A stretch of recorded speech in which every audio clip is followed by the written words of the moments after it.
du personnel et des biens de la mission est une obligation de droit international. Madame la Présidente, la volonté politique collective de mettre en œuvre ces résolutions fait cruellement défaut. Le coût politique de l'inaction doit être augmenté en soutien à la voie non violente et à la diplomatie.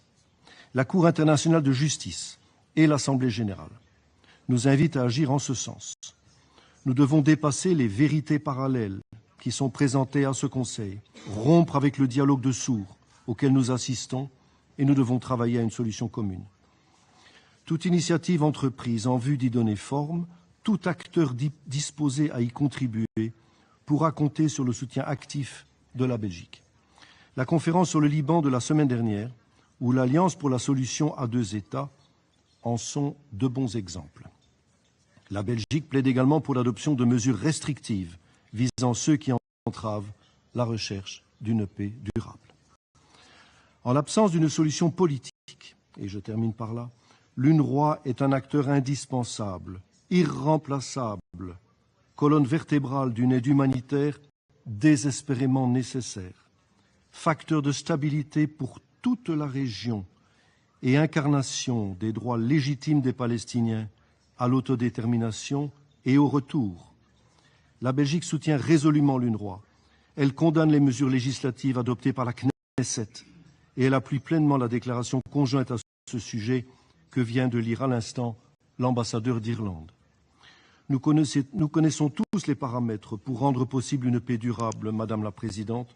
Il revient aux partis de prendre leurs responsabilités et de les mettre en œuvre dans leur propre intérêt et dans l'intérêt général. Je vous remercie pour votre attention. Je remercie le représentant de la Belgique de sa déclaration et je donne maintenant la parole au représentant de la Malaisie. President, thank you for convening this debate. We also thank Special Coordinator Wensland for his briefing. Malaysia aligns itself with the statements of the NAM and the OIC. President, for over a year since the start of the war in Gaza, the Security Council has convened multiple times and heard many stark warnings. And yet, here we are again, repeating the same, and seem nowhere near to finding a solution. As highlighted by Mr. Westland this morning, the condition in Gaza has worsened to the point that defies imagination. And yesterday, Israel's parliament voted to ban UNRWA, the backbone for humanitarian responses and other essential services for Palestinian refugees. Malaysia strongly condemns this decision. If implemented, it would bring the already catastrophic humanitarian condition in Gaza to near apocalyptic situation. Meanwhile, tensions continue to escalate, and the war has expanded into a wider regional war. President, what more does this Council need to hear before it can find the courage, be united, and finally take decisive actions to uphold the UN Charter and international law? What further evidence need to be presented for the Council to act to end Israel's impunity, stop the genocidal war in Gaza, and further prevent further escalation of tensions in the region? How many more innocent lives, women and children, have to be the so-called collateral in this senseless war, a war that is being orchestrated and perpetrated by a callous and irresponsible leader motivated by his own political survival? This Council must seriously reflect on its position and see that enough is enough. President, the consequences of the Council's further inaction can be disastrous to the whole world. The international rules-based system, which the global community has painstakingly built since the end of the last Great War, is being undermined. And the failure of the United Nations to bring a timely and just resolution to the question of Palestine is one of the major causes of this unraveling. Israel, the occupying power, has been openly defying the United Nations and international law for decades. Over time, it has grown bolder in its defiance and belligerence because of the impunity that it enjoys. Israel is confident that it will always receive the cover it needs, including in this Council. Impunity shows double standards and makes a mockery of international law. Impunity also encourages further violations of international law. It serves as a bad example to others and will undo efforts in forging a rules-based order as the guarantee for international peace and security. The threshold for Council action was crossed a long time ago. United and decisive actions from this Council is needed now more than ever for the sake of the global order. The General Assembly has consistently demonstrated its will to end Israel's impunity, as reflected through the adoption of Resolution ES 10/24 by an overwhelming majority last month. We implore this Council to act and ensure the implementation of this resolution. Israel's illegal occupation of Palestinian land must end, and the right to self-determination of the Palestinian people must be fully realized. President, we are at a dangerous juncture. This Council must put aside its differences and unite in upholding international law. This Council must lead the world away from the brink of this dangerous abyss. For the sake of global humanity, I pray that this Council make the right choice and make it fast. Thank you. Je remercie le représentant de la Malaisie de sa déclaration et je donne maintenant la parole à la représentante du Maroc. سيدة الرئيسة، أود في البداية أن أهنئكم على عقد هذا الاجتماع الذي ترأسه معالي وزير خارجية الاتحاد السويسري السيد إغناسيو كاسيس، كما أشكر السيد تور وينسلاند المنسق الأممي لعملية السلام في الشرق الأوسط على إحاطته القيمة. يشهد قطاع غزة منذ أكثر من سنة مأساة إنسانية غير مسبوقة تزداد قتامتها يوما بعد يوم، وراح ضحيتها أعداد مهولة من المدنيين غالبيتهم من النساء والأطفال، إلى جانب تدمير واسع النطاق للبنى التحتية المدنية في انتهاك صارخ للقوانين الدولية والقيم الإنسانية. ورغم ارتفاع الدعوات لضرورة وقف إطلاق النار، لم تنتهي هذه السنة حتى توسعت دائرة الصراع وشملت دولا أخرى بالمنطقة الشرق الأوسط، واستمرار تمدده سيكون له تداعيات إنسانية وأمنية كارثية سيدفع ثمنها الجميع. ولقد سبق لصاحب الجلالة الملك محمد السادس نصره الله رئيس لجنة القدس المنبثقة عن منظمة التعاون الإسلامي أن أكد بأن انسداد الأفق السياسي للقضية الفلسطينية يعتبر من أهم الأسباب التي تؤجج الصراع في منطقة الشرق الأوسط.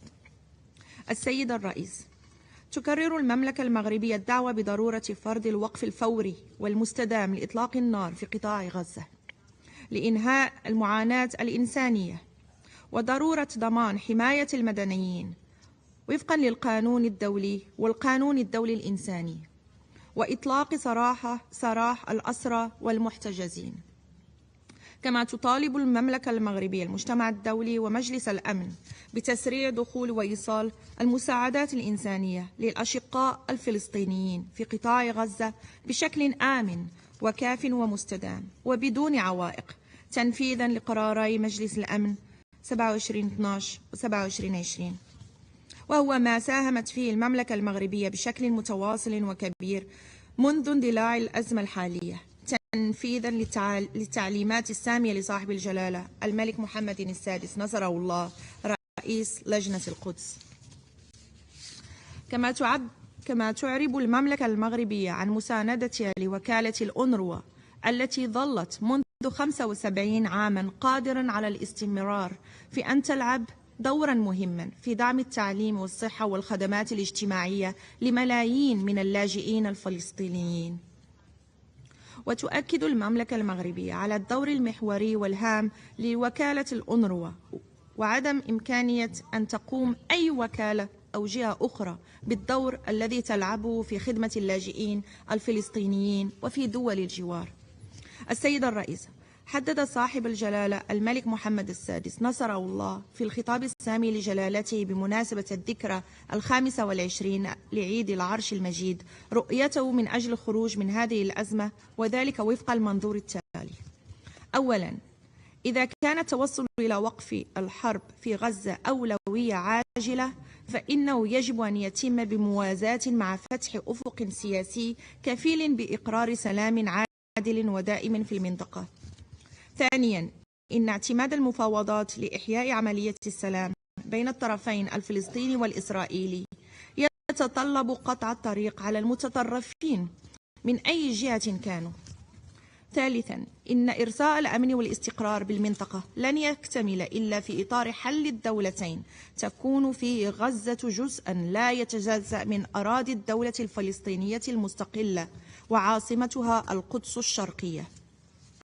السيد الرئيس، تعرب المملكة المغربية عن رفضها لأي إجراءات تقوض الوضع القانوني والتاريخي لمدينة القدس ومقدساتها بما فيها المسجد الأقصى المبارك، أو فرض أي قيود على دخول المصلين إليه، وتدعو إلى ضرورة الحفاظ على طابعه الحضاري والإسلامي وتفادي كل أشكال التصعيد والاستفزاز. فمدينة القدس يجب أن تبقى أرضا للقاء ورمزا للتعايش السلمي بالنسبة لأتباع الديانات التوحيدية الثلاث، ومركزا لقيم الاحترام والمتبادل والحوار، كما تم التنصيص على ذلك في نداء القدس الذي وقعه جلالة الملك محمد السادس نصره الله رئيس لجنة القدس بمعية قداسة البابا فرانسيس في 30 مارس 2019 في الرباط. السيدة الرئيسة، ختاما، تجدد المملكة المغربية التأكيد على موقفها الثابت والتاريخي والراسخ من عدالة القضية الفلسطينية وحقوق الشعب الفلسطيني المشروعة المبنية على الشرعية الدولية والمستندة في حل الدولتين المتوافق عليه من طرف المجتمع الدولي، والمفضي إلى قيام دولة فلسطينية مستقلة على حدود 4 يونيو 1967 عاصمتها القدس الشرقية. كما أود أن أعبر عن تضامن المملكة المغربية الكامل مع لبنان الشقيق حكومة وشعبا لما يتعرض له من اعتداء، ونطالب بضرورة احترام وحدة لبنان الترابية وسيادته الوطنية. وشكرا السيدة الرئيسة. Je remercie la représentante du Maroc de sa déclaration et je donne maintenant la parole au représentant de la République arabe syrienne. شكرا السيدة الرئيسة. أتوجه بداية لكم بالشكر على جهودكم في إدارة أعمال مجلس الأمن لهذا الشهر.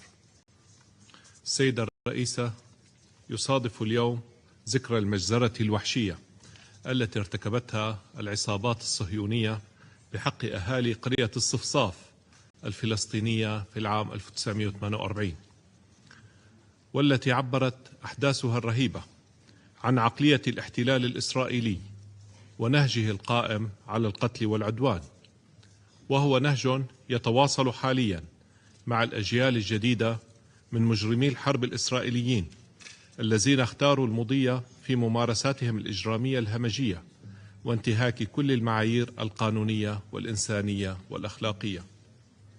نعم، إن العدوان الإسرائيلي على الشعب الفلسطيني لم يبدأ في 7 من تشرين الأول أكتوبر الماضي، بل بدأ قبل عقود طويلة، والقتل اليومي والتدمير الممنهج في غزة والضفة الغربية لم يبدأ العام الفائت، بل هو امتداد لعقود من الإجرام المستمر الذي مارسه الاحتلال الإسرائيلي بحق الشعب الفلسطيني الذي قاوم ببسالة لتحرير أرضه وممارسة حقه في تقرير مصيره وإقامة دولته المستقلة.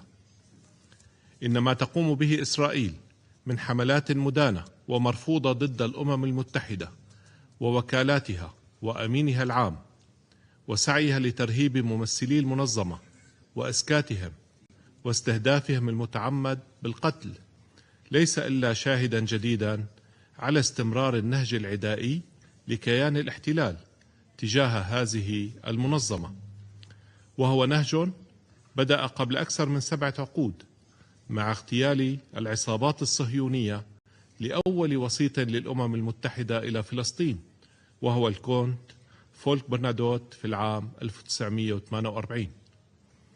في هذا الإطار تجدد سوريا إدانتها القاطعة للحملة العدائية الإسرائيلية غير المسبوقة التي تشنها سلطات الاحتلال الإسرائيلي على الأمين العام للأمم المتحدة أنطونيو غوتيريش، وتؤكد تضامنها معه في مواجهتها، وتسمن الجهود التي يبذلها وفقا لولايته.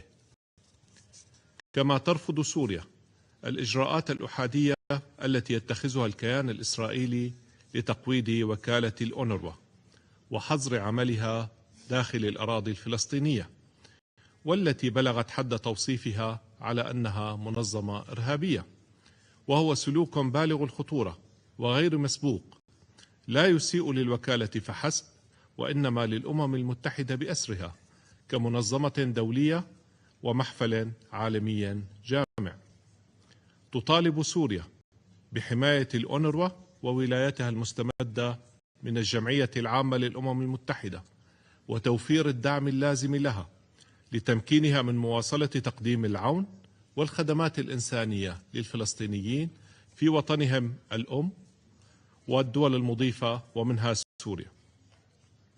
كما تدين سوريا أيضا الاعتداءات الإسرائيلية المتعمدة على قوات الأمم المتحدة العاملة في لبنان اليونيفيل، وتشدد على ضرورة الحفاظ على أمن وسلامة عناصر القوة، وكذلك أمن وسلامة بعثتي الأوندوف والأونسو، بما يضمن استمرار ولايتيهما وقيامهما برصد وتوثيق الخروقات الإسرائيلية لاتفاق فض الاشتباك لعام 1974 وإبلاغ مجلسكم بها. سيدة الرئيسة، لقد رافقت القضية الفلسطينية الأمم المتحدة منذ نشأتها، واعتمدت منظمتنا بمختلف أجهزتها مئات القرارات التي أكدت موقفها الرافض لممارسات الاحتلال الإسرائيلي وجرائمه، والمطالب بإنهاء الاحتلال وانسحابه من الأراضي العربية المحتلة، إلا أن تلك القرارات لم تجد طريقها إلى التطبيق بعد أن نصبت الدول الغربية دائمة العضوية نفسها حامية لإسرائيل على حساب القانون الدولي ومبادئ ومقاصد منظمتنا وأمن واستقرار منطقتنا ومعاناة وآلام أهلها. لقد شجع الدعم الذي تقدمه الولايات المتحدة الأمريكية إلى جانب بعض الدول الغربية الأخرى كيان الاحتلال الإسرائيلي ومجرمي الحرب القائمين عليه، فأمعنوا في بغيهم وأوغلوا في جرائمهم بحق الشعب الفلسطيني، ووسعوا عدوانهم إلى لبنان الشقيق، وكثفوا من اعتداءاتهم على أراضي الجمهورية العربية السورية حتى باتت شبه يومية. وفي ضوء استمرار الاعتداءات الإسرائيلية على بلادي، والتي بلغ عددها حتى 21 من الشهر الجاري 116 اعتداء، فقد وجه السيد وزير الخارجية والمغتربين في الجمهورية العربية السورية بسام صباغ قبل أيام رسالة للأمين العام للأمم المتحدة أوضح فيها ما تمثله تلك الاعتداءات من انتهاك لسيادة سوريا ووحدة وسلامة أراضيها، وبين الآثار الناجمة عنها من استهداف لمنازل المواطنين الآمنين والبنى التحتية والمرافق الخدمية المدنية والمنشآت الاقتصادية، لا بل وحتى المقرات الدبلوماسية والمعابر الحدودية، وطالبه بمواصلة بذل جهوده ونهوض الأمم المتحدة بمسؤولياتها لوضع حد لممارسات الاحتلال الغاصب ووقف أعمال العدوان والانتهاكات الجسيمة التي يرتكبها وضمان مساءلته عنها وعدم الإفلات من العقاب، ونتطلع لتحقيق ذلك في أقرب وقت ممكن. السيدة الرئيسة، تؤكد سوريا تضامنها الكامل مع الشعبين الفلسطيني واللبناني الشقيقين في مواجهة العدوان الإسرائيلي والجرائم البربرية التي ترتكبها سلطات الاحتلال، كما تدين الاعتداء الإسرائيلي على إيران وتؤكد حقها في الدفاع عن نفسها وحماية شعبها وصون سيادتها. من جهة أخرى، السيدة الرئيسة، تواصل سوريا اتخاذ كافة الإجراءات اللازمة لاستقبال الأشقاء اللبنانيين والعائدين السوريين من لبنان، والذين تجاوزت أعدادهم 500 ألفا، وتقوم رغم جسامة الاحتياجات وضعف الإمكانيات بتقديم كل التسهيلات والمساعدات الإنسانية والخدمات اللازمة لهم، بما في ذلك تلك المتعلقة بقطاعات الإيواء والصحة والنقل والاتصالات وغيرها. وتتطلع سوريا لدعم جهودها ذات الصلة والاستجابة لنداءات الأمم المتحدة ووكالاتها في توفير الموارد للاستجابة الإنسانية الطارئة. ختاما، السيدة الرئيسة، تطالب الجمهورية العربية السورية مجددا مجلس الأمن بالتحرك الفوري لوقف العدوان الإسرائيلي الذي يهدد السلم والأمن الإقليميين والدوليين، وإلزام سلطات الاحتلال بوقف جرائم الإبادة الجماعية وجرائم الحرب التي ترتكبها، وضمان المساءلة عنها وعدم إفلات مرتكبيها من العقاب. وتشدد سوريا على ضرورة تنفيذ قرارات الأمم المتحدة ذات الصلة لإنهاء الاحتلال الإسرائيلي للأراضي العربية في فلسطين وسوريا ولبنان، وتؤكد أن جرائم الكيان الاحتلال الإسرائيلي لن تثني شعوبنا عن مواصلة نضالها لنيل حقوقها المشروعة وتحرير أراضيها المغتصبة. إن سوريا ستواصل دعمها للشعب الفلسطيني في نضاله المشروع لإقامة دولته المستقلة ذات السيادة على ترابه الوطني وعاصمتها القدس، ونيلها العضوية الكاملة في الأمم المتحدة. كما تؤكد سوريا حقها الراسخ في استعادة الجولان العربي السوري المحتل، وتحيي صمود أهلنا في الجولان السوري وتمسكهم بهويتهم الوطنية السورية، ورفضهم لكل مخططات ومحاولات الضم وفرض الجنسية الإسرائيلية عليهم. ونجدد مطالبتنا منسق الأمم المتحدة تور وينسلاند للوفاء بمهام ولايته والكف عن تجاهل الاعتداءات الإسرائيلية على سوريا وممارسات الاحتلال الإسرائيلي العدواني بحق أهلنا في الجولان السوري المحتل. شكرا سيدة الرئيسة. Je remercie le représentant de la République arabe syrienne de sa déclaration et je donne maintenant la parole au représentant du Mexique. Señora Presidenta, Excelencias, México participa en este debate demasiado recurrente con la esperanza de que las voces coincidentes de la comunidad internacional que se expresan a favor de la paz urgente en el Medio Oriente sean realmente escuchadas en el Consejo de Seguridad.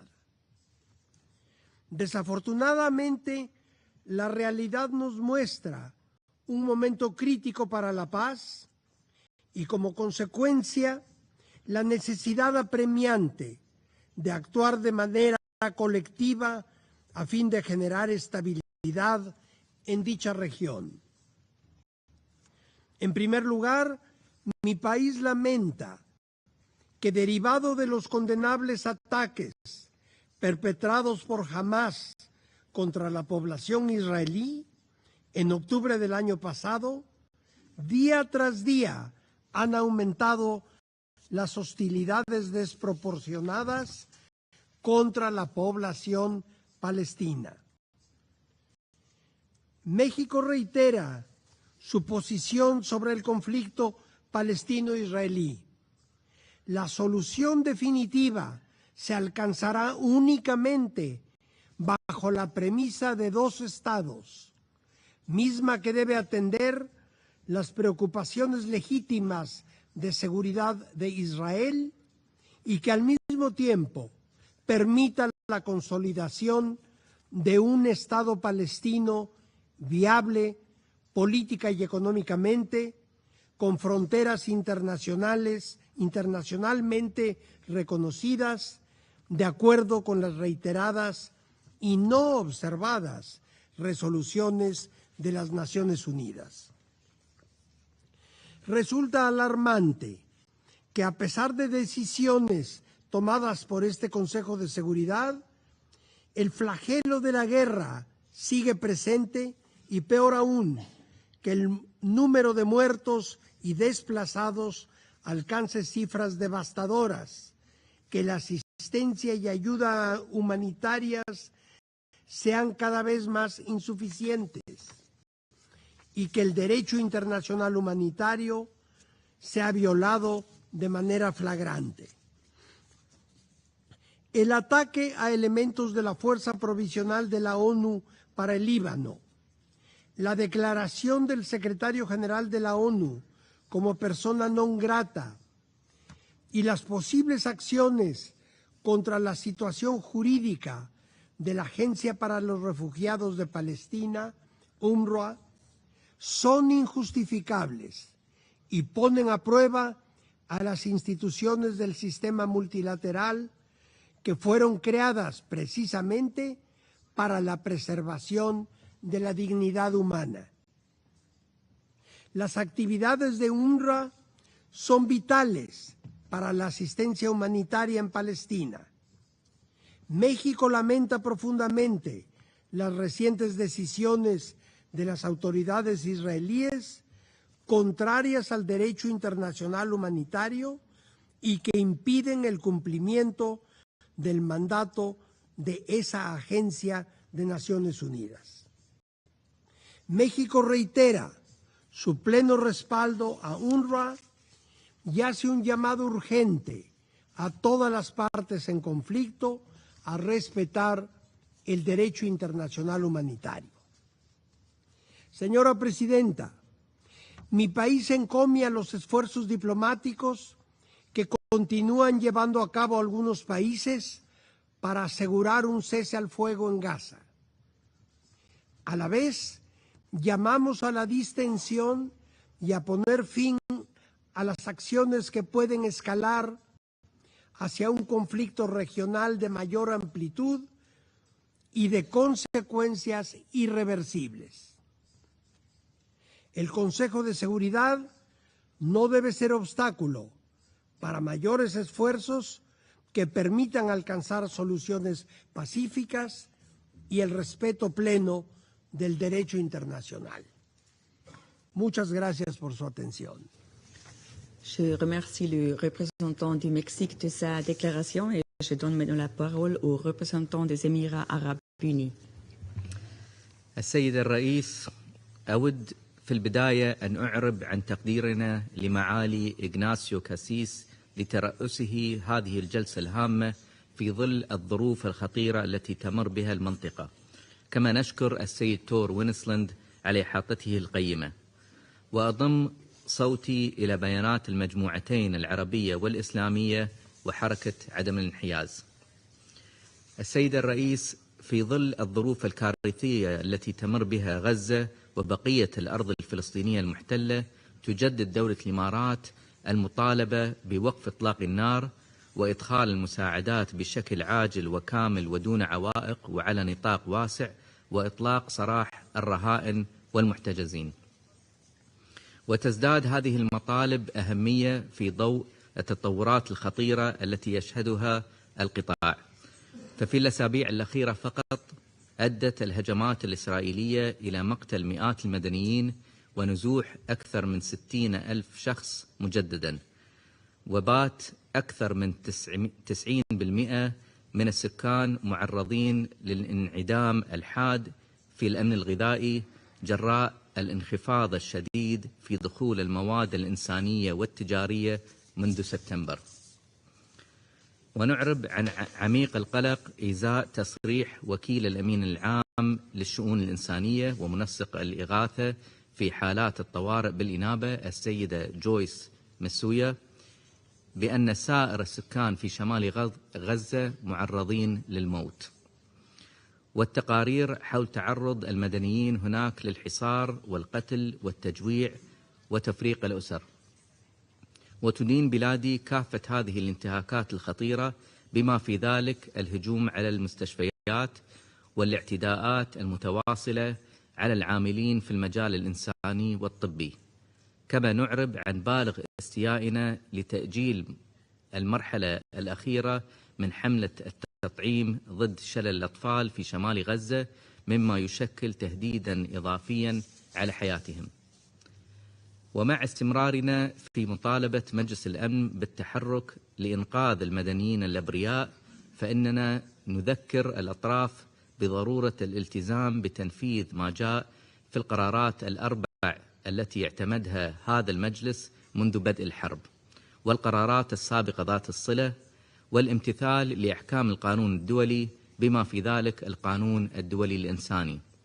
كما نشدد على ضرورة احترام إسرائيل لالتزاماتها بصفتها القوة القائمة بالاحتلال، بما في ذلك ضمان حماية المدنيين. وتدين بلادي بشدة تمرير الكنيسة الإسرائيلي لقانونين يحظران عمل وكالة الأونروا ويمنعانها من القيام بعملها الأساسي في الأرض الفلسطينية المحتلة بما فيها القدس الشرقية، بما يتعارض مع بنود ميثاق الأمم المتحدة والأعراف الدولية. ونشدد على أهمية الدور الذي تقوم به الوكالة في تقديم المساعدات الإنسانية، والذي يعد رئيسيا ولا غنى عنه، خاصة في ظل الحرب المستمرة على غزة.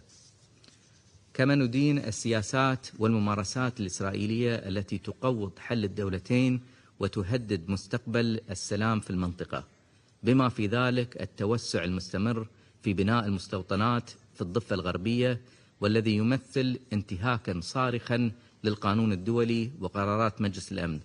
ونؤكد بأن السلام المشترك لن يتحقق إلا بإقامة دولة فلسطينية مستقلة وعاصمتها القدس الشرقية، استنادا إلى قرارات الأمم المتحدة ذات الصلة. السيد الرئيس، إن التصعيد الخطير الذي يشهده لبنان يثير قلقا عميقا حول مخاطر توسع دائرة الصراع واندلاع حرب إقليمية. وتدين دولة الإمارات استمرار خرق إسرائيل لقرارات مجلس الأمن، لا سيما القرار 1701 وعدوانها القائم على لبنان، والهجمات المتكررة على قوات اليونيفيل، بما يقوض جهود حفظ السلام. وتؤكد دولة الإمارات دعمها الكامل لسيادة لبنان واستقلاله. ونواصل جهودنا الدبلوماسية والإنسانية، والتي شملت تقديم حزمة مساعدات إغاثية عاجلة بقيمة 100 مليون دولار إلى الأشقاء في لبنان، وتوجيه مساعدات بقيمة 30 مليون دولار إلى اللبنانيين اللاجئين في سوريا، بالتوازي مع جهودنا المستمرة لتخفيف المعاناة الإنسانية في غزة. وأختتم بياني بدعوة كافة الأطراف في المنطقة لضبط النفس وخفض التصعيد وتعزيز الحوار واحترام القوانين الدولية وسيادة الدول كأساس لحل الأزمات الراهنة. وشكرا السيد الرئيس. Je remercie le représentant des Émirats arabes unis de sa déclaration et je donne maintenant la parole à la représentante de la Nouvelle-Zélande. Thank you, President. Thank you for organising today's debate. I'm pleased to deliver the statement on behalf of Canada, Australia and my own country, New Zealand. Since the last open debate on this issue, conflict in the Middle East has expanded, steering us away from the path towards peace. We call on all parties to take actions to de-escalate tensions, and we urge all parties to agree to ceasefires in Gaza and Lebanon. 1 year on from October 7, we remain unequivocal in our condemnation of Hamas. Then, as now, we remain appalled by Hamas brutality and the taking of hostages. Hamas must release all remaining hostages immediately.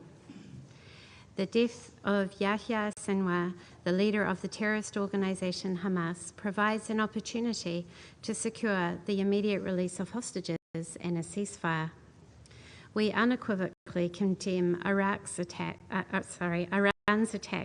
on Israel on 1st of October, and we call on all parties to break the cycle of retaliation to prevent a wider regional conflict. We also call on Iran to refrain from stoking violence in the region, including through its support for militant groups. We also condemn attacks on Israel by Hezbollah and the Houthis and urge both groups to lay down their arms. We urge Israel to exercise restraint and listen to the concerns of the international community. We respect Israel's right to defend itself, but the right of self-defense is not unconstrained. It must comply with international law, including international humanitarian law. The protection of civilians and the humanitarian workers who deliver the food, water, and medicine civilians need to survive is paramount. We condemn the killing of civilians by Israel in its recent operations in Gaza and call on Israel to allow essential supplies of humanitarian assistance to flow in line with binding orders of the International Court of Justice. Palestinians cannot pay the price for the defeat of Hamas. We are alarmed at the attacks on UN peacekeeping troops by Israel and the unreasonable demands for UNIFIL to vacate its positions in southern Lebanon in contravention of its Security Council mandate. And we are gravely concerned that the attacks seriously jeopardize the safety and security of UNIFIL forces and set a dangerous and unwelcome precedent. Security Council Resolution 1701 must be upheld, and we urge all parties to adhere to its provisions. We are also alarmed at the treatment of UN agencies by Israel and the unjustified attacks on the UN Secretary-General himself. We have confidence in the UN Secretary-General Antonio Guterres, and we strongly support the role of the UN Secretary-General and welcome his continued engagement on the interconnected crisis in the Middle East. UN agencies such as UNRWA have remained essential to the humanitarian response in Gaza. Recent legislative actions in Israel threaten UNRWA's ability to provide vital assistance to civilians in need and run contrary to the mandate given to the agency by the UN General Assembly and supported by the UN Security Council. The UN system has an important role to play in the future of the region as we work towards a two-state solution, and must be allowed to do its job as mandated by this Council and by UN member states. We call on parties to return to negotiations that contribute towards achieving a two-state solution. This remains the best option to achieve a just and enduring peace between Israelis and Palestinians. Thank you, President. Je remercie la représentante de la Nouvelle-Zélande de sa déclaration et je donne maintenant la parole au représentant du Pakistan. Thank you. Thank you, Madam President. Pakistan congratulates Switzerland and Ambassador Beresville and yourself, Madam President, for your successful presidency of the Council and for convening this important debate on the grave situation in Palestine and the Middle East. We also thank Special Coordinator for the Middle East Peace Process, Mr. Thor Venesland, for his important briefing. Madam President, war in Palestine has been prolonged for over a year. With each passing month, the circle of conflict and violence has enlarged. The illegal and disproportionate use of force by Israel against Gaza and its people, against the people of the West Bank, against Lebanon, against Syria, and against Iran, constitute blatant violations of the fundamental principles of the UN Charter. Nor have the UN and its agencies been spared. UNRWA, with hundreds of its members killed, a blatant attack on UNIFIL, a peacekeeping mission, and attacks on our Secretary General himself are the characteristics of the aggression that we confront. Madam President, the world is also witnessing the most egregious violations of international humanitarian law in recent history. What the ICJ has called plausible genocide. The humanitarian crisis is being deliberately exacerbated by the blockade of aid and a strategy of starvation. The targeted shutdown of UNRWA, a lifeline for the Palestinians, especially in Gaza, is part of this genocidal campaign.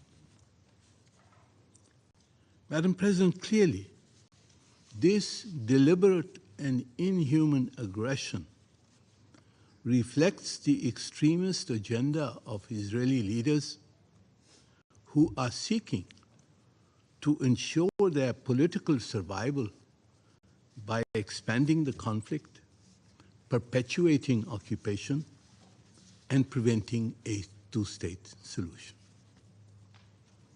Unchecked Israeli aggression against Lebanon, Syria, and Iran, which Pakistan has condemned, also threatens a wider war engulfing the entire Middle East.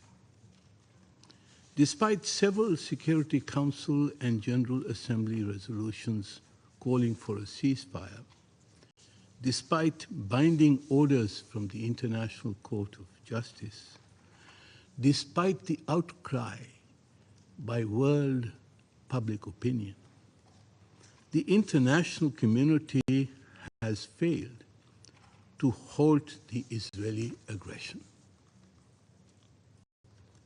Madam President, it is facile to blame only the Security Council.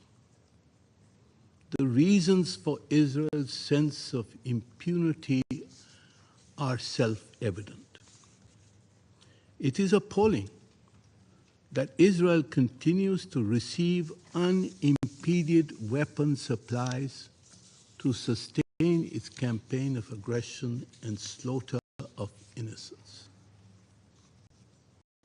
Madam President, we are at a critical moment in history. Israel's ongoing aggression is not only destabilizing the region, it poses a systemic threat to global peace and security and to world order. There is no precedent for Israel's rogue behavior. The Security Council and the global community now face a decisive choice. We must take concrete actions to uphold the UN Charter and international legality, or risk a collapse of the world order built on the foundations of the UN Charter, with more and more states acting with impunity and aggression against their neighbors. Madam President, we must first and foremost mobilize the political consensus to enforce an immediate and unconditional ceasefire under Chapter 7 of the UN Charter. Pleading with Israel has done no good. The Council should propose robust measures to impose a cost on Israel for its defiance, including an arms embargo, accountability for those responsible for the crimes being committed in Gaza, the West Bank, and Lebanon through appropriate judicial mechanisms, review of Israel's membership in the United Nations, and such other measures as can be agreed by the Security Council, the General Assembly, and individual member states. Secondly, Madam President, we must break Israel's humanitarian blockade of Gaza. Israel must be obliged to allow essential supplies, food, and medical aid into Gaza. In this regard, it is important to protect and strengthen UNRWA. Israel must not be permitted to delegitimize this vital agency, and international support for its mission must be guaranteed. And third, Madam President, we must initiate a political process for durable peace, especially through the implementation of UNGA Resolution ES 10/24, including the immediate, complete, and unconditional withdrawal of all Israeli military forces from the occupied Palestinian territory, an end to Israel's unlawful policies and practices, the dismantling of illegal settlements, reparations for damages, compliance with ICJ's orders, implementation of the right of return of the displaced Palestinians, and ensurance that the Palestinian people will be able to exercise their right to self-determination and to establish a sovereign and independent contiguous state in their homeland. Madam President, Palestine must be immediately admitted as a full member state of the United Nations in order to make the two-state solution irreversible. Madam President, Pakistan calls on the Security Council and the international community to act decisively and fulfill their duty to maintain peace and security. The time for half measures has passed. We must act, and act now, to prevent further bloodshed and work towards a lasting solution based on humanity, on justice and security for the Palestinians and for all the states of the region. Thank you, Madam President. Je remercie le représentant du Pakistan de sa déclaration et je donne maintenant la parole à la représentante de l'Afrique du Sud. Thank you, Madam President. We thank the Swiss Federation for convening this open debate on the situation in the Middle East, including the Palestinian question. And we thank the Special Coordinator for the Middle East process for the briefing this morning. South Africa aligns itself with the statement delivered by the Republic of Uganda on behalf of the non-aligned movement. And we also align ourselves with the statement on behalf of the core group of the shared commitments in support of the United Nations Relief and Works Agency for Palestine refugees in the Near East, UNRWA. Madam President, yesterday, South Africa filed its memorial to the International Court of Justice in its application of the Convention on the Prevention and Punishment of the Crime of Genocide in the Gaza Strip, the South African versus Israel case. The memorial contains evidence which shows how the government of Israel has violated the Genocide Convention and continues to ignore and defy several orders on provisional measures of the ICJ. The evidence will show that undergirding Israel's genocidal acts is the special intent to commit genocide, a failure by Israel to prevent incitement to genocide and genocide itself, as well as its failure to punish those inciting and committing acts of genocide. The evidence is detailed in over 750 pages of text, supported by exhibits and annexes of over 4,000 pages. While the memorial is comprehensive, nothing can fully capture the actual devastation of Palestinians living in Gaza as a result of actions of the State of Israel.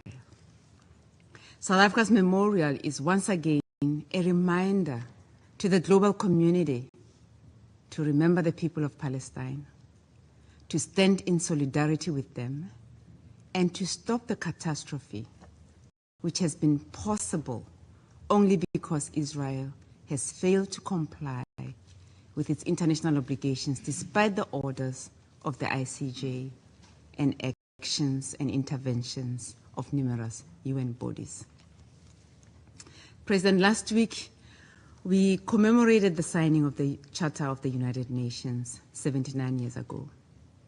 The UN was created to save succeeding generations from the scourge of war. To live up to this aspiration, all nations must insist on compliance with the UN Charter and international law.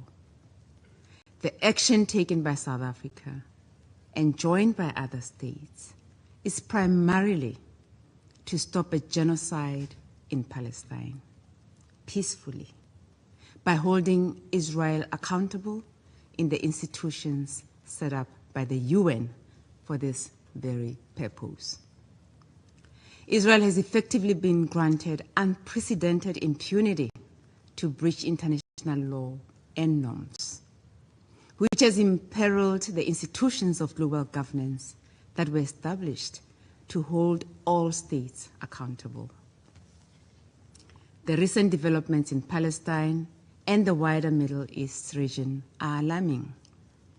Despite our collective warning and appeal for cessation of hostilities in Gaza and the region, the situation is deteriorating by the day. This is despite the UN Security Council on 10 June 2024 adopting Resolution 2735, which welcomed the ceasefire proposal that emerged following diplomatic efforts by Egypt, Qatar, and the United States. The resolution proposed a comprehensive three-phase ceasefire deal to end the war in Gaza, and it urged both Israel and Hamas to implement it fully and without delay and conditions. Unfortunately, since then, the Israeli occupying state has continued to violate this resolution and persisted in violations of international law, including by intensifying its genocide and also perpetrating extrajudicial killings. 4 months after the adoption of Resolution 2735, we are witnessing the blatant disregard for international human rights law and international humanitarian law.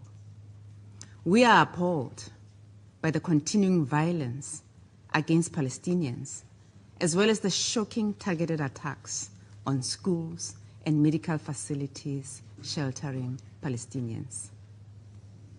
Let us recall that in 2016, this Council adopted Resolution 2286, which was co-sponsored by more than 80 member states. This resolution condemned attacks and threats against the wounded and sick, medical personnel and humanitarian personnel exclusively engaged in medical duties, their means of transport and equipment, as well as hospitals and other medical facilities. And it appears that for some, this resolution does not apply to the people of Palestine and Lebanon. This resolution also demanded that all parties to armed conflict comply fully with their obligations under international law, including international human rights law as applicable and international humanitarian law, in particular their obligations under the Geneva Convention. And it is clear that for some, that provision applies to all except the state of Israel. We want to repeat it again. The resolutions adopted by this Council and international law as a whole cannot be selectively applied. Giving rights to some and protecting a select few is something we as South Africans are well aware of. Madam President, the measures being taken by Israel against UNRWA, including the adoption of legislation by the Israeli parliament to prevent UNRWA from continuing its life-saving operations and essential work in the occupied Palestinian territory, including East Jerusalem, must be deplored. Israel's banning of UNRWA is an additional violation of international law and contravenes the provisional measures mandated by the ICJ, which require immediate and effective steps to ensure the provision of essential services and humanitarian aid to alleviate the severe living conditions of Palestinians in the Gaza Strip. As the occupying power, Israel is further obligated under the Fourth Geneva Convention, specifically Article 59, to facilitate humanitarian assistance to the population across the entire occupied Palestinian territory. South Africa reaffirms its full support to UNRWA's indispensable role in providing life-saving humanitarian assistance and human development services. The agency is the backbone of humanitarian operations in Gaza, and it has championed human development for Palestinian refugees in the occupied Palestinian territory, Jordan, Lebanon, and the Syrian Arab Republic. It is therefore important for the countries to reaffirm their political and financial support for the vital work of the agency. To curtail its operation is to condemn the Palestinians to even more death and suffering. Operationally, the entire humanitarian response in Gaza, which rests on UNRWA's infrastructure, will disintegrate. And again, we want to be clear, UNRWA is a UN agency. It is our agency. It represents the UN. If the international community accepts that the ban of a UN agency, this will set a terrible precedent, leading to similar fate for other similar agencies elsewhere in the world. This will spell disaster for the multilateral system of goodwill and all the millions whose safety and well-being are dependent on such agencies. We reiterate our call to the international community to maintain their solidarity with UNRWA and provide the necessary financial and political support to the agency. Such solidarity is reflected in the Statement of Shared Commitments on UNRWA, an initiative spearheaded by Kuwait, Jordan, and Slovenia, and signed by 123 member states, including South Africa. President, the situation in Gaza has now extended to Lebanon and beyond. The brewing tensions between Israel and Iran is of great concern. All sides must exercise restraint and work towards peace because the region is now on the verge of an all-out catastrophic regional conflict.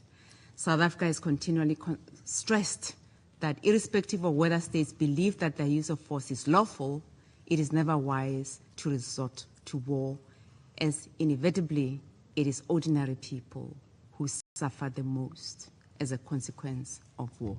I thank you. Je remercie la représentante de l'Afrique du Sud de sa déclaration et je donne maintenant la parole au représentant de la Tunisie.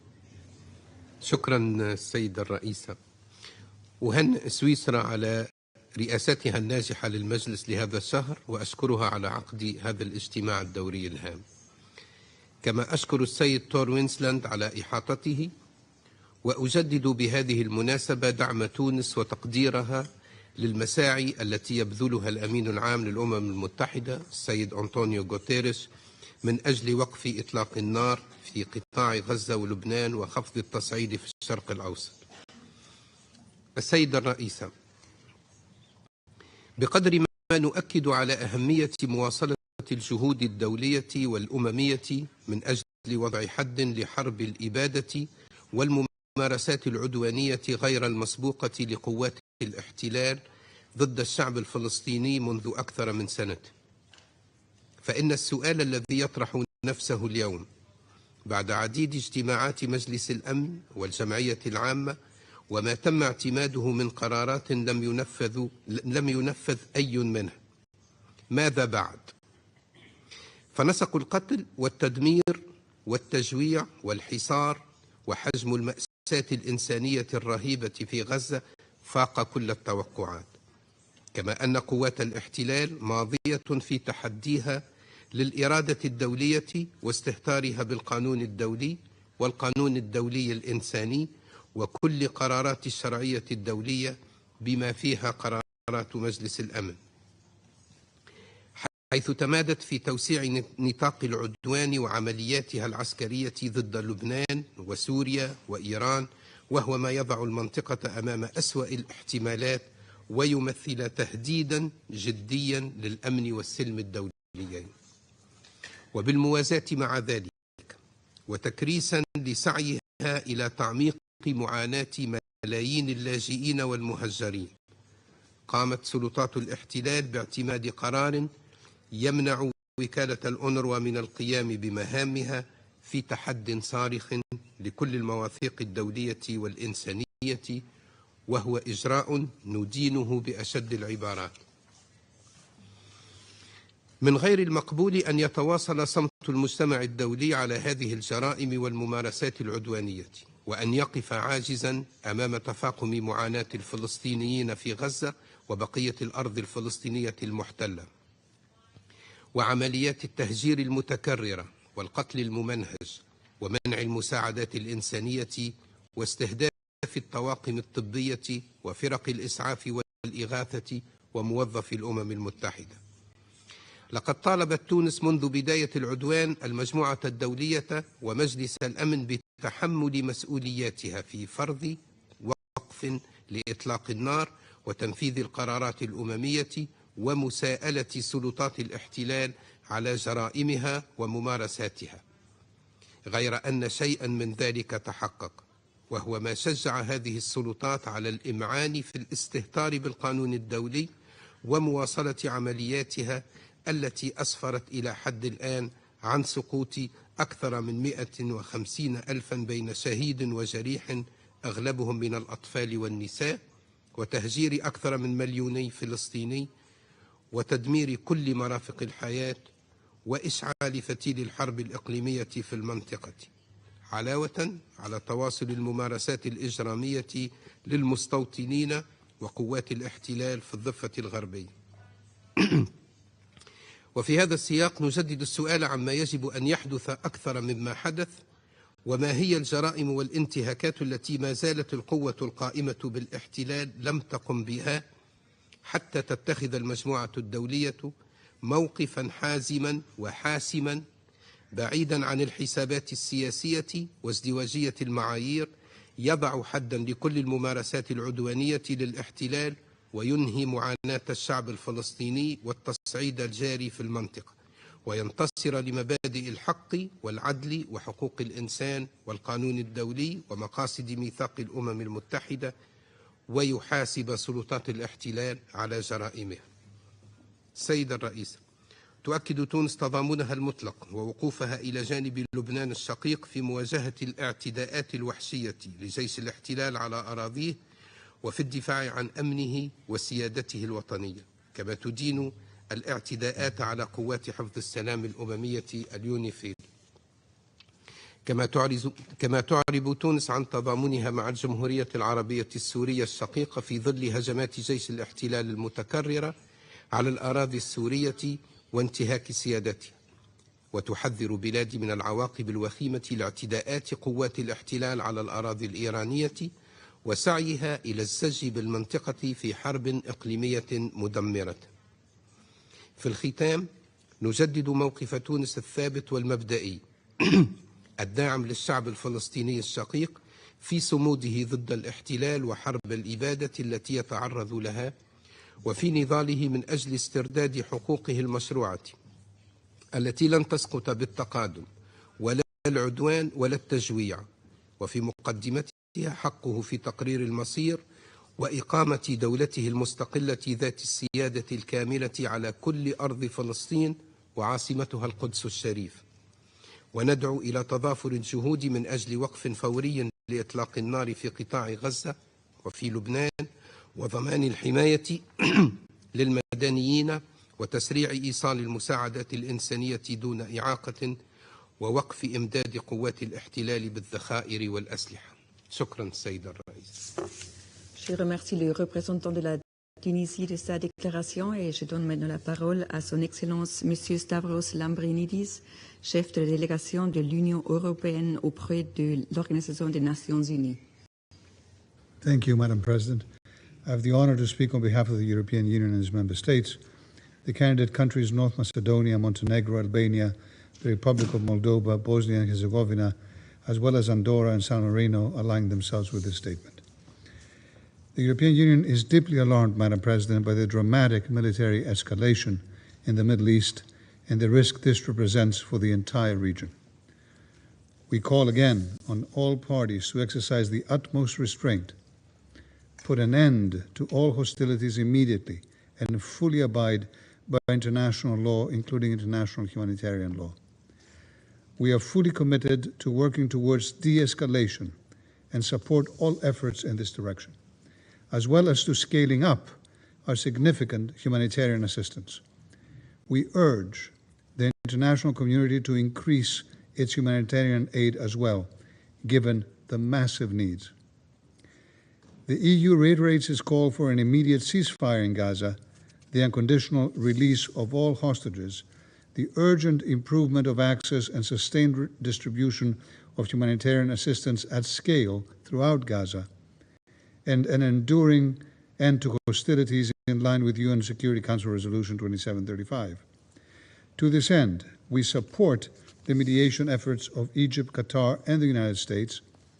We also recognize the central role of Jordan in de-escalating the crises, and we emphasize the importance of the stability and security of Jordan and Egypt and their borders.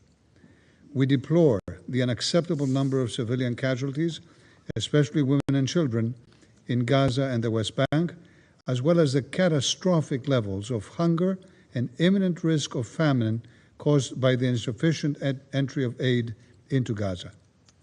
We condemn the further escalation in the West Bank, including East Jerusalem, following increased settler violence, the expansion of illegal settlements, and Israel's military operation. We call on safe access to the holy sites and for status quo to be upheld. The EU will work forward on further restrictive measures against extremist settlers and against entities and organizations that support them. The EU recalls the need to fully implement the International Court of Justice orders, and we reiterate a strong support for the ICJ as one of the main pillars of the international judicial system. President, the EU reiterates its unwavering commitment to a just, comprehensive, and lasting peace based on the two-state solution and its support to the Palestinian Authority to help address its most pressing needs and support its reform agenda. The EU will actively support and engage with international partners on concrete, irreversible steps towards the two-state solution, reviving a political process to this end, including through the holding of an international peace conference as soon as possible. We reaffirm our commitment to implement UN Security Council Resolution 2334 and stress that a credible pathway to Palestinian statehood is a crucial component of that political process. In light of the recent Knesset decisions, the EU condemns any attempt to abrogate the 1967 agreement between Israel and UNRWA, or to otherwise attempt to obstruct its capacity to operate its mandate.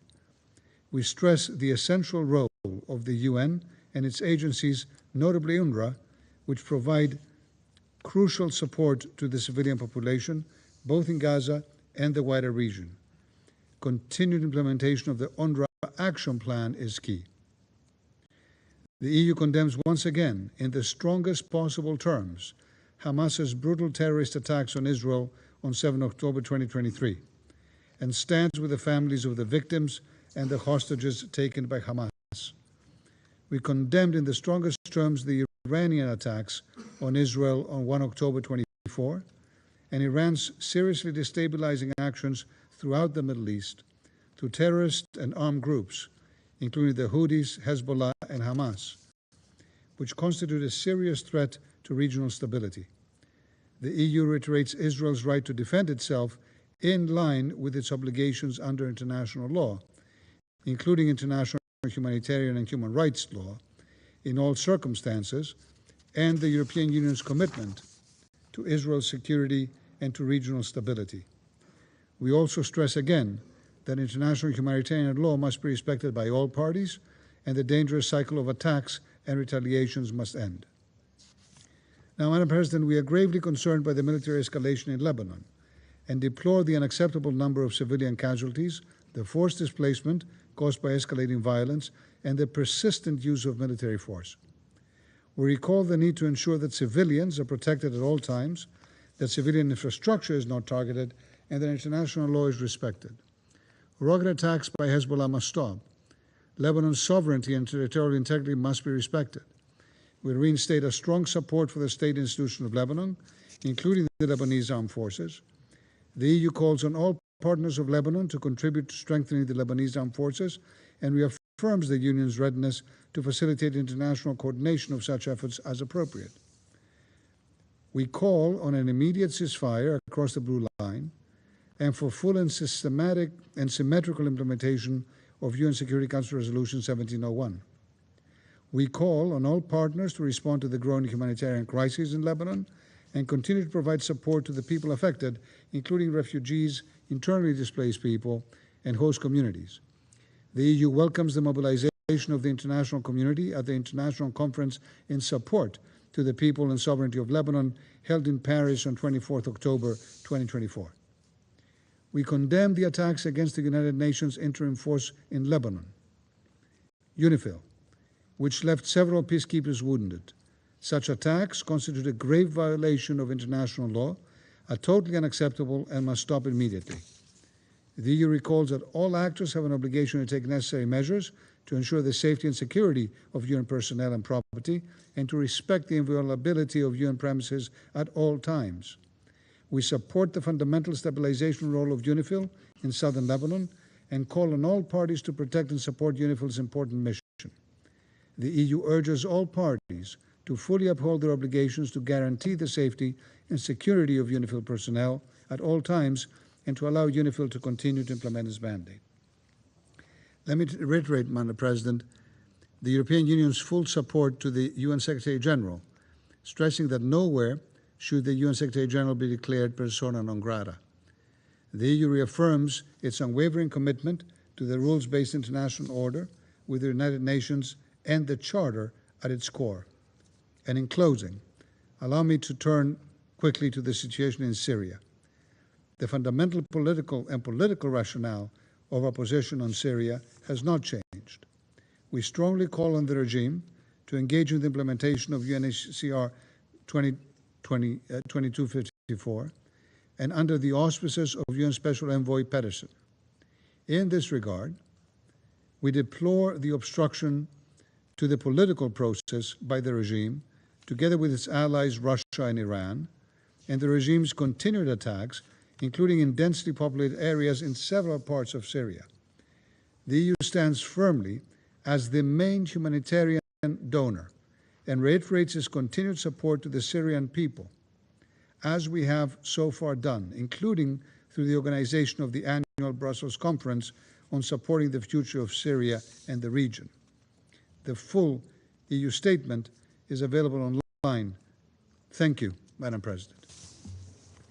Je remercie Son Excellence Monsieur Lambrinidis de sa déclaration et je donne maintenant la parole au représentant de la République islamique d'Iran. Thank you. In the name of God, the compassionate, the merciful, Madam President, Gaza endures a relentless campaign of devastation and suffering over the past year. Israel's aggressive and genocide acts have inflicted unprecedented damage on civilians in Gaza. The northern Gaza Strip is now under a brutal siege, and Israeli military operations have turned densely populated areas like Jabalia into active conflict zone, trapping civilians with no access to food, water, or medical care. This prolonged siege has forced civilians into impossible choice: flee under fire or risk death in place, while humanitarian aid remains blocked in clear defiance of international humanitarian law. Civilians, including countless children and families, are being systematically deprived of essential services, facing starvation, lack of medical aid, and a constant threat of displacement. Israeli apartheid regime continue to use starvation as a weapon. For over 2 weeks, all humanitarian aid to Gaza has been halted. The blockade has suspended efforts to deliver essential vaccination and other life-saving services indefinitely. These actions are more than a denial of aid. They are a direct attack on the dignity and rights of Palestinians, an attempt to undermine their fundamental right to life. Gaza must remain whole, and its people must not be forced into displacement or subjected to this calculated oppression. We strongly condemn the recent Israeli legislation to target UNRWA, seek to block it from delivering critical support. This act of collective punishment, as recognized by the UN Secretary General, directly contravenes the UN Charter and Israeli legal obligation. UNRWA remains the backbone of all humanitarian response in Gaza. It denies Palestinian vital support and adds yet another layer of hardship during this crisis. Madam President, the Israeli unchecked impunity for widespread and systematic atrocities in Gaza Strip, along with the unconditional political, military, and economic support it received from certain Western backers, including EU and primarily the United States, has only emboldened its aggressive expansionist policies across the region. This reckless agenda has now extended to conflict to Lebanon, posing a grave threat to both regional and international peace and security. Israel has disregarded the provisional measures of the ICJ to stop its wrongful act. It continues its atrocities in Gaza and Lebanon, actions that clearly constitute war crimes, crimes against humanity, and even genocide. Just 3 days ago, this regime committed yet another crime, an act of aggression against the sovereignty and territorial integrity of the Islamic Republic of Iran, in flagrant violation of international law and the UN Charter. Madam President, the apartheid and occupying regime of Israel is a real threat to international peace and security. The Security Council stands at a crucial juncture. Either act decisively to stop the Israeli war mission and prevent further genocide, war, and aggression, or tacitly permit these atrocities to continue unchecked. I thank you. Je remercie le représentant de la République islamique d'Iran de sa déclaration et je donne maintenant la parole au représentant de la Thaïlande. Madam President, thank you very much. I wish to thank the Swiss Federation for convening this quarterly open debate. Thailand expressed our grave concern over the unprecedented and escalating levels of violence and the deterioration of the humanitarian situation in Gaza and the region. We repeat our call for the immediate, full and complete ceasefire. We appeal to all sides to comply with their obligations under international law, including the UN Charter, international humanitarian law, as well as relevant UNSC resolutions. In this regard, it is an urgent issue for the Security Council to uphold its mandate and act to implement its own resolutions. Thailand opposes all forms of violence and attacks against civilians, regardless of their nationalities. We also oppose actions that would result in forced displacement or transfer of civilians from Gaza. Protection of civilians must be a priority at all times. This includes the protection of UN staff and the UN premises. We also reiterate our plea for the immediate and unconditional release of all remaining hostages, including Thai nationals, as well as their proper treatment and care pending their release. Madam President, as hostilities continue intensively, Thailand calls for the continued provision of the needed humanitarian assistance to all civilians. We emphasize the need to ensure uninterrupted humanitarian access, the protection of humanitarian personnel and their freedom of movement, and the unimpeded provision of urgently needed basic humanitarian services in Gaza. In this regard, UNRWA's role is indispensable and irreplaceable.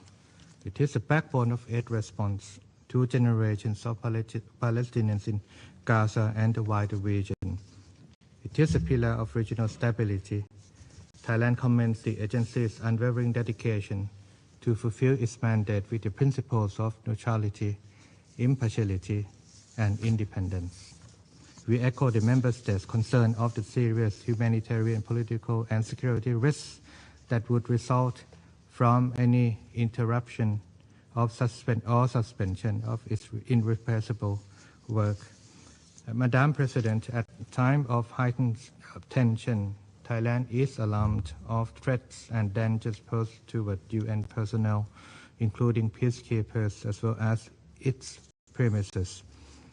As a long-standing troops and police contributing countries, we urge all parties to ensure the safety and security of UN personnel and to respect the inviolability of UN premises at all times.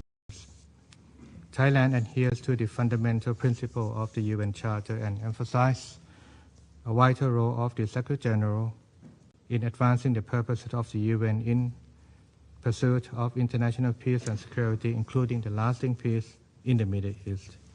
We continue to call on all parties for the escalation in this volatile situation.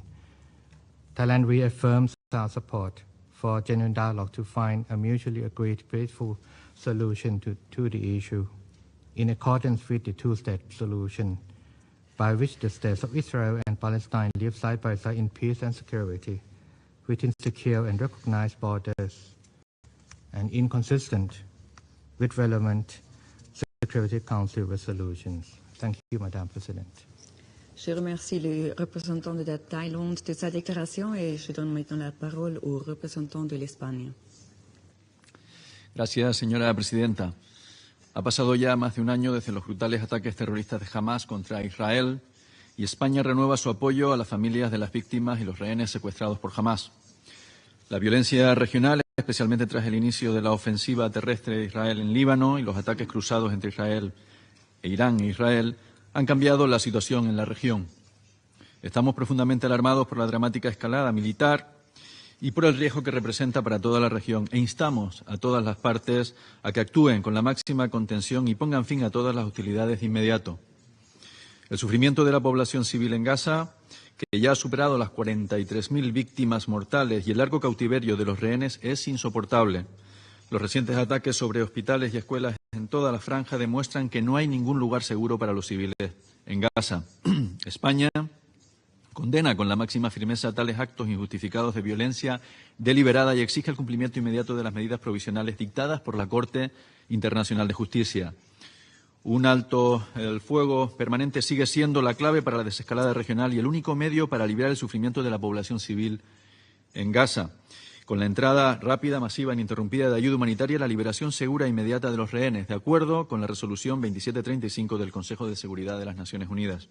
Por ello, seguimos apoyando los esfuerzos mediadores de Qatar, Egipto y Estados Unidos. En el contexto de crisis humanitaria, las Naciones Unidas y muy especialmente UNRWA juegan un papel vital para millones de refugiados palestinos en Gaza y en toda la región. Por eso condenamos la aprobación de una legislación que impida a UNRWA operar en territorio palestino ocupado y lamentamos la muerte de 231 de sus trabajadores. Como presidencia del Comité Consultivo de la UNRWA, España trabaja activamente para potenciar el perfil de la organización, tender puentes entre países donantes y receptores y preparar a UNRWA para la fase de estabilización y reconstrucción de Gaza. La obstrucción de la labor humanitaria es inaceptable. El respeto al derecho internacional y el derecho internacional humanitario deben ser la guía para la actuación de la comunidad internacional.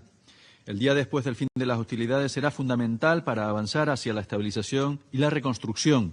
Para ello necesitamos que Gaza y Cisjordania pasen a estar controladas por un gobierno unificado tanto en Gaza como en Cisjordania, por la autoridad palestina, que es nuestro socio para la paz y necesitará de todo el apoyo de la comunidad internacional. Por eso es necesario que ese apoyo se dirija al ambicioso programa de reformas que ha empezado a aplicar el primer ministro Mustafa. Sin embargo, no será suficiente si la autoridad palestina no tiene el acceso a sus propios recursos, que Israel debe liberar. Para afrontar los retos venideros, tanto de la autoridad palestina como el pueblo palestino necesitan una perspectiva política que ofrezca un horizonte de futuro y dignidad. El reconocimiento del Estado palestino es un factor clave en la solución política, un primer paso de la materialización de la solución de los dos Estados, que es la única vía hacia la paz en la región. Por eso reiteramos nuestro llamamiento a la celebración de una conferencia de paz, con las partes y la comunidad internacional como el mejor marco en el que avanzar. Esta Organización de las Naciones Unidas debe hacer suya esta propuesta, combatirla, en todo caso, en realidad, para que se haga con la mayor legitimidad internacional posible.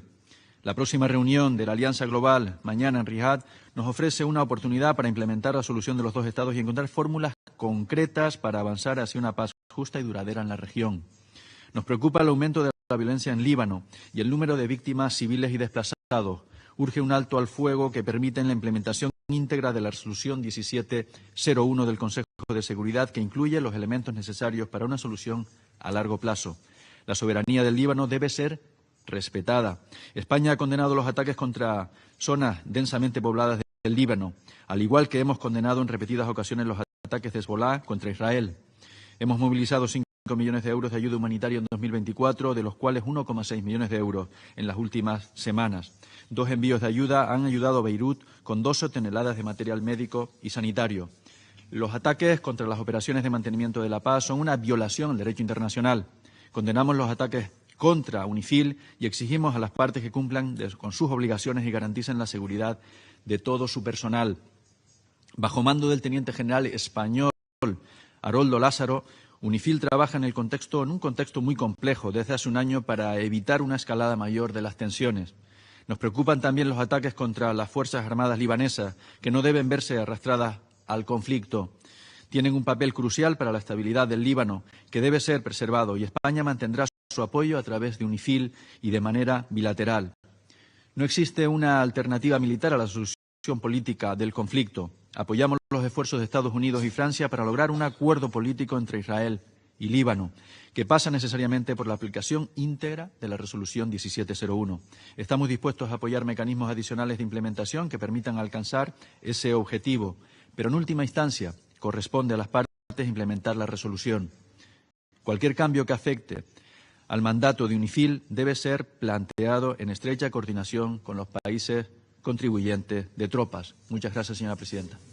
Je remercie le représentant de l'Espagne de sa déclaration et je donne maintenant la parole à la représentante du Chili. Señora presidenta, agradecemos a Suiza por convocar a este debate abierto trimestral y la conducción de su presidencia durante este mes. Tomamos nota de la presentación realizada por el Coordinador Especial para el Proceso de Paz de Medio Oriente de la ONU y los otros Estados miembros. Chile suscribe la intervención realizada por Uganda en nombre del Movimiento de los Países No Alineados.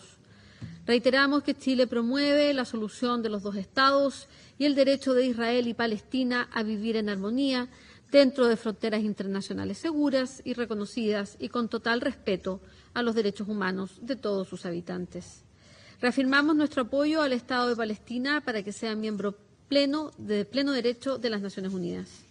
En tal sentido, hacemos un llamado urgente para dar cabal y pronto cumplimiento a las resoluciones pertinentes que respaldan el derecho del pueblo palestino a constituir un Estado soberano, como son las resoluciones 181 y 242 de la Asamblea General y también aquellas relacionadas como la resolución 2334 de este órgano, donde se reafirma que el establecimiento de asentamientos por parte de Israel en el territorio palestino ocupado, incluida Jerusalén Oriental, no tiene validez legal y constituye una violación del derecho internacional. Por lo anterior, rechazamos la política de expansión de Israel y la confiscación de tierras en la ocupada Cisjordania. Esto no solidifica a una de las partes, sino alimenta las tensiones y es un paso en la dirección equivocada para encontrar una solución negociada de dos estados. Por esto, nuestro país copatrocinó el proyecto de resolución presentado por Palestina, titulado Seguimiento de la opinión consultiva de la Corte Internacional de Justicia sobre las consecuencias jurídicas de las políticas y prácticas de Israel en el territorio palestino ocupado, incluida Jerusalén Oriental, y de la ilegalidad de la presencia continua de Israel en el territorio palestino ocupado, y que se aprobó por amplia mayoría en el 10º periodo extraordinario de sesiones de emergencia de la Asamblea General. Señora Presidenta, Chile ha condenado sin matices las acciones de Hamás, al igual que todo acto terrorista, hechos de violencia y hostilidades contra la población civil. Exigimos la liberación inmediata y sin condiciones de todos los rehenes aún en manos de Hamás, velando por su bienestar y trato en conformidad al derecho internacional. Indudablemente, los actos terroristas perpetrados por Hamás el 7 de octubre del año pasado y la respuesta indiscriminada del Estado de Israel sobre la población civil que habita en la Franja de Gaza y que también ha afectado a Cisjordania, infringen el respeto de la Carta de la ONU, el derecho internacional y el derecho internacional humanitario. Nos alarman las repercusiones y las ramificaciones que este conflicto tiene en el resto de la región. Sumamos nuestra voz a quienes exigen un alto al fuego inmediato y permanente, un mayor flujo de asistencia humanitaria hacia Gaza, garantías para el acceso pleno, inmediato, seguro, sin trabas y sostenido de la ayuda humanitaria, es decir, que se eliminen todos los obstáculos a dicha asistencia y facilitar el uso de todas las rutas terrestres disponibles para ingresar a la Franja de Gaza. Nos preocupa el asedio impuesto por Israel a la Franja de Gaza porque ha significado dejar a su población sin sus necesidades básicas cubiertas, tales como alimentos, agua, medicinas y combustible, provocando hambre generalizada y enfermedades. Alabamos que las primeras campañas de vacunación contra la poliomielitis en Gaza hayan logrado realizarse durante las pausas humanitarias acordadas. Alentamos que los equipos de ayuda logren el objetivo de llegar a más niños y niñas en riesgo, pero con desazón nos enteramos que esta tuvo que postergarse en algunas zonas del norte por la violencia. Está claro que se propagará la poliomielitis si la fase final de la campaña de vacunación sigue sufriendo retrasos para llegar al norte. Alentamos a todas las partes involucradas, así como a la comunidad internacional, a seguir trabajando para terminar esta guerra. Esto solo es posible a través de la vía diplomática y el diálogo. Reconocemos los esfuerzos que países amigos han llevado adelante para intentar reducir las tensiones. No cabe duda que la protección a la vida humana debe ser nuestra máxima prioridad y hasta el momento este Consejo de Seguridad no ha logrado conseguir. Hacemos un llamado para que se tome conciencia real de las consecuencias devastadoras que esta guerra está teniendo para esta generación y las futuras. Es desesperante saber que esta espiral de violencia sigue costando la vida de miles de civiles palestinos y la inseguridad alimentaria afecta a prácticamente la totalidad de la población en la Franja de Gaza. Somos especialmente sensibles por las mujeres y los niños inocentes que han padecido en esta catástrofe. Subrayamos que la violencia no se soluciona con más violencia. Extendemos nuestra profunda solidaridad con todos los heridos. Solicitamos la completa implementación de las 4 resoluciones aprobadas por este órgano, la 2712 y la 2720, adoptadas el año pasado, y la 2728 y la 2735 de este año. Recordamos que todas las resoluciones de este órgano son vinculantes y deben ser acatadas y respetadas. Resaltamos la declaración de prensa que este órgano emitió el 10 de mayo sobre las fosas comunes en Gaza. Recordamos la resolución 2730 del Consejo de Seguridad, adoptada el 24 de mayo de este año, que exige que las partes en conflicto cumplan con sus obligaciones bajo el derecho internacional e insta a todos los estados a emprender de inmediato investigaciones exhaustivas e imparciales sobre las violaciones perpetradas contra el personal humanitario y de la ONU. Reiteramos el completo apoyo al dedicado y valiente trabajo que están realizando las Naciones Unidas, sus agencias y particularmente la UNRWA en terreno. Con mucho pesar sentimos la muerte de 237 de sus funcionarios en esta guerra y también del personal de otras agencias humanitarias. En tal sentido, reprobamos todos los ataques contra los funcionarios y sedes de la UNRWA que han incluido escuelas y refugios. Reconocemos la función esencial de la UNRWA para millones de refugiados palestinos y la necesidad que cuente con los recursos correspondientes para llevar a cabo sus actividades. En tal sentido, compartimos la preocupación manifestada por el comisionado general Lazzarini en su carta del día de ayer y que fue distribuida a los Estados miembros, alertando por unas leyes aprobadas por el Parlamento israelí que restringen y bloquean las actividades de la agencia para prestar ayuda humanitaria y otros servicios para los refugiados palestinos en los territorios palestinos ocupados por Israel en Jerusalén Oriental, Gaza y Cisjordania. Como se indica en dicha carta, a mi país, Chile, especialmente le inquieta las consecuencias humanitarias que pueden resultar de su implementación, dejando todavía más en la deriva a millones de refugiados palestinos. Condenamos dicha decisión y deseamos resaltar que UNRWA tiene un mandato otorgado por la Asamblea General de esta organización, por lo que tal legislación representa un grave precedente para el sistema internacional. Señora Presidenta, una vez más hacemos eco del llamado del propio Secretario General y los respectivos jefes de distintas agencias de la ONU para disminuir las tensiones. En este conflicto, la labor del Secretario General ha sido esencial, por lo cual agradecemos a los más de 115 estados que nos acompañaron en la carta de respaldo a él luego que Israel lo declarara persona non grata. Animamos los esfuerzos de la Coordinadora Humanitaria y de la Reconstrucción en Gaza, señora Sigrid Kaag, en sus labores. Subrayamos que las medidas cautelares adoptadas por la Corte Internacional de Justicia deben ser cumplidas por todas las partes.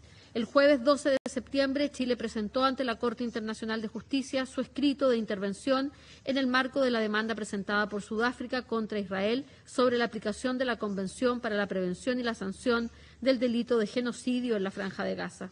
Esta declaración fue presentada de acuerdo con lo previsto en el artículo 63 del Estatuto de la Corte, que establece el derecho de cualquier Estado a intervenir cuando se trate de la interpretación de una convención en la cual también es parte. Recordamos que Chile presentó, junto con México, un escrito de remisión ante la Corte Penal Internacional respecto de la situación en Palestina, con el objetivo de reforzar la investigación de los presuntos crímenes de guerra y crímenes de lesa humanidad ocurridos en Gaza, Cisjordania, Jerusalén Este e Israel, ilícitos contemplados en el Estatuto de Roma. Considerando que actualmente existe una investigación en curso por parte de la Fiscalía de esta Corte respecto a la situación de Palestina, el objetivo de la remisión de Chile es apoyar al fiscal en su indagación. Para Chile, el esclarecimiento de los hechos y responsabilidades, así como la rendición de cuentas, son esenciales para que estas situaciones no se vuelvan a repetir. Señora Presidenta, trimestralmente participamos de esta sesión y lamentamos que la situación empeore dramáticamente. No hay futuro sostenible si no abordamos y solucionamos situaciones tan graves como la que hoy se vive en la Franja de Gaza. Es fundamental, primero, por la vida de las personas que habitan ese territorio, pero lo es también para las Naciones Unidas como organización que nace para garantizar la paz y la seguridad. Nos debemos comprometer con un mundo donde los acuerdos a los que hemos llegado se honren. La confianza en el sistema multilateral depende de que los conflictos armados que hoy enfrentamos tengan una respuesta efectiva y contundente de parte de este organismo. Muchas gracias. Je remercie la représentante du Chili de sa déclaration et je donne maintenant la parole au représentant de l'Irak. شكرا جزيلا السيدة رئيسة المجلس. أتقدم بالشكر لوفد الاتحاد السويسري على جهوده في رئاسته للمجلس، ونرحب بمشاركة معالي وزير خارجية الاتحاد السويسري، ونشكر السيد وينسلاند على الإيجاز الذي قدمه. كما نثمن مواقف السيد الأمين العام للأمم المتحدة واستمرار متابعته لأجل وقف الحرب ضد الشعب الفلسطيني وإنهاء معاناتهم وإيصال المساعدات الإنسانية. كما نقدر عاليا الجهود والتحركات الدبلوماسية التي تبذلها الدول لتحقيق هذا الغرض. أيضا السيد الرئيس، لقد دخلت الحرب في غزة والضفة الغربية عامها الثاني دون أن يتمكن مجلس الأمن على مدار العام من إيقاف الجرائم والانتهاكات الجسيمة التي ترتكبها قوات الاحتلال الإسرائيلي ضد الشعب الفلسطيني، مما أدى إلى وشجع السلطة القائمة بالاحتلال للاستمرار في تنفيذ عملياتها العسكرية ومجازرها، مستخدمة شتى صنوف الأسلحة الثقيلة والمحرمة، وأدى ذلك إلى ارتفاع أعداد الضحايا وتدمير واسع للبنى التحتية والمجمعات السكنية والمؤسسات الخدمية والتعليمية والحصار والتجويع والتهجير القسري. الأمر الذي فاقم معاناة الشعب الفلسطيني والوضع الإنساني بشكل غير مسبوق، دون اكتراث بالقوانين والصكوك الدولية أو النداءات الإنسانية، ومن دون رادع. ومع استمرار تصعيد قوات الاحتلال الإسرائيلي واستمرار الحرب في فلسطين المحتلة وتبعاتها الخطيرة، أسهم بالفعل في توسيع رقعة الصراع لإيطال دول أخرى مثل سوريا ولبنان وإيران، وأدى أيضا إلى زيادة حالة عدم الاستقرار في الشرق الأوسط، وأصبح يشكل تهديدا خطيرا للسلم والأمن والاستقرار الإقليمي والدولي. والسؤال الذي يتردد في أذهان العديد من شعوب العالم وكذلك الدول الأعضاء في المجتمع الدولي، وهو: إلى متى ستستمر السلطة القائمة بالاحتلال في التمرد على القوانين والقرارات والأعراف الدولية دون رادع أو محاسبة؟ وكيف يمكن للعالم أن يقف مكتوف الأيدي في وجه هذه الانتهاكات الصارخة التي تمارس ضد الشعب الفلسطيني واللبناني، رغم أن العديد من القرارات الأممية تدين الممارسات والانتهاكات الإسرائيلية، إلا أن عدم تفعيل هذه القرارات من خلال آليات قانونية للمحاسبة وتوفير غطاء سياسي لهذا الكيان أدى إلى استمرار هذه الانتهاكات، وستظل الأسئلة قائمة بلا أجوبة حقيقية.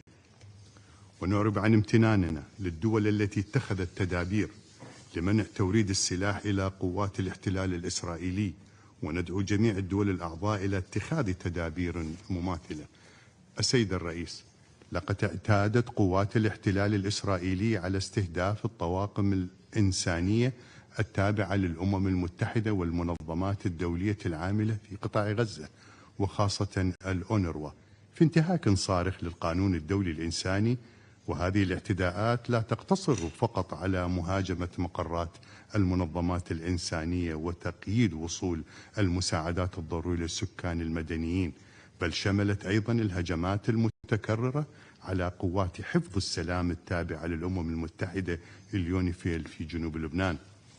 أن التحذيرات السابقة التي أطلقها العراق في عدة اجتماعات ومحافل دولية حول تبعات هذا التصعيد كانت واضحة منذ بداية الحرب، وأن الوضع الحالي الآن يتطلب تكثيف الجهود الدولية لإنهاء العنف وإيجاد الحل العادل والشامل والذي يحترم حقوق الفلسطينيين ويضمن وقف العدوان وإعادة بناء ما تم تدميره. وفي الوقت الذي نستنكر فيه بشدة تلك الجرائم والانتهاكات، نكرر دعوتنا للمجتمع الدولي بالتحرك العاجل والفوري لوقف حرب الإبادة، وضرورة أن يمارس مجلس الأمن مهامه ومسؤوليته القانونية بموجب ميثاق الأمم المتحدة في حفظ السلم والأمن الدوليين، واتخاذ إجراءات فعالة لوقف العمليات العسكرية بإصدار قرارات واضحة تدين هذا العدوان وتنهي معاناة الشعب الفلسطيني، والتصدي لهذا الوضع الخطير وضمان إيصال المساعدات الإنسانية للشعب الفلسطيني وحماية المدنيين، وإيجاد آليات فعالة لمحاسبة قوات الاحتلال على انتهاكاتها وإيقاف عدوانها. ختاما، السيد الرئيس، إن الحفاظ على السلم والأمن والاستقرار في الشرق الأوسط لن يتحقق إلا بوقف العدوان الإسرائيلي وإنهاء الاحتلال وضمان العدالة والكرامة للشعب الفلسطيني.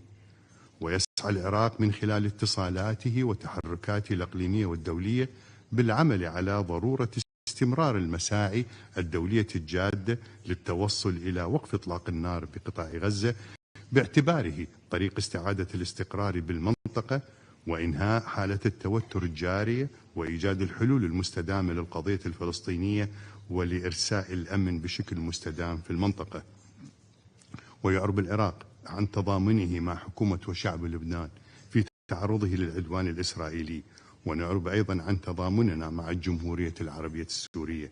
ويجدد العراق موقفه بدعم الشعب الفلسطيني في تحقيق تطلعاته وحقه في تقرير المصير وإقامة دولته المستقلة وعاصمة القدس الشريف. وشكرا جزيلا السيد الرئيس. Je remercie le représentant de l'Irak de sa déclaration et je donne maintenant la parole au représentant du Pérou. Muchas gracias, señora Presidente. Ha transcurrido más de un año desde los ataques terroristas de Hamas contra civiles israelíes y de otras nacionalidades el 7 de octubre del 2023. El Perú condena dichos ataques inmediatamente y de manera enérgica, pues como país que ha sufrido en el pasado los embates del terrorismo, rechaza todas sus formas y manifestaciones. Lamentablemente, la situación en Medio Oriente ha empeorado gravemente y ha continuado escalando desde entonces, registrándose una serie de hechos violentos con desarrollos preocupantes. Este incremento de las hostilidades en diversos frentes a lo largo del Medio Oriente constituye una amenaza a la paz y a la seguridad internacional. A lo largo del último año hemos tomado nota con especial preocupación de los informes que dan cuenta del grave y continuo deterioro de la situación humanitaria en la franja de Gaza, donde la población civil sufre niveles alarmantes de inseguridad alimentaria y carece de acceso a servicios de salud esenciales. Más aún, resulta de especial preocupación que desde el 8 de octubre del 2023, más de 200 trabajadores del Organismo de Obras Públicas y Socorro de las Naciones Unidas para los Refugiados de Palestina en el Cercano Oriente, UNRWA, han fallecido a causa de ataques de las Fuerzas de Defensa de Israel. La labor humanitaria de UNRWA es fundamental en el Medio Oriente. El Perú rechaza toda acción que impida sus operaciones y se mantiene atento al informe que brindará el secretario general sobre el tema a la Asamblea General. Tanto en la franja de Gaza como alrededor de la línea azul, las hostilidades continúan provocando desplazamientos forzosos. El Perú contribuye con personal a la Fuerza Provisional de las Naciones Unidas para el Líbano, UNIFIL. Por ello, nos resulta chocante los reportes sobre ataques contra posiciones de dichas operaciones de mantenimiento de la paz.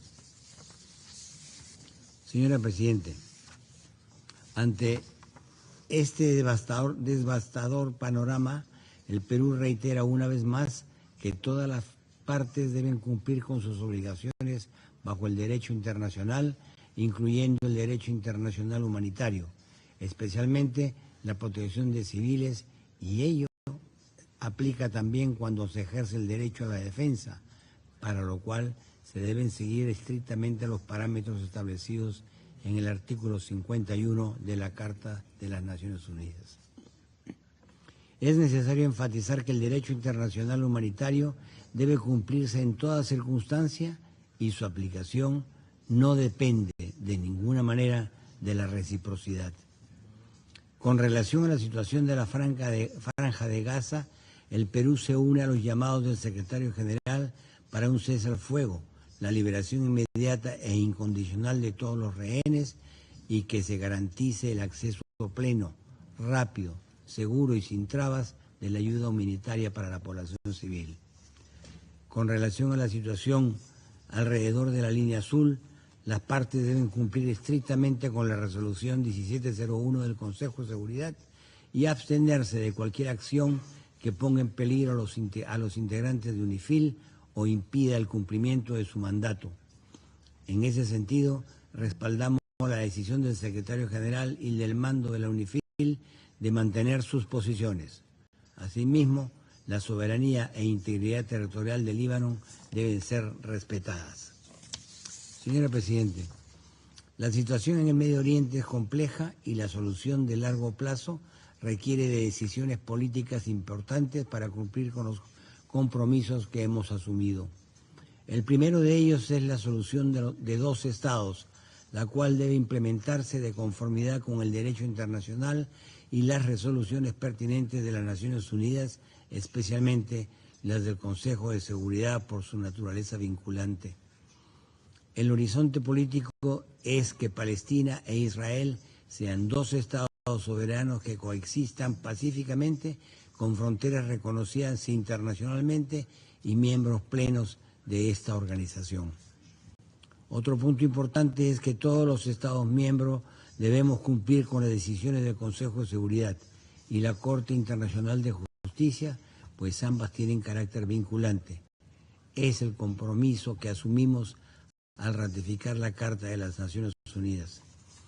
Finalmente, el Perú hace un llamado para que todos los Estados miembros pongamos de nuestra parte en el fortalecimiento del multilateralismo. En ese ámbito, el Perú reitera su firme respaldo a la labor del secretario general, Antonio Guterres, y del sistema de las Naciones Unidas en su conjunto. Muchas gracias, señora presidenta.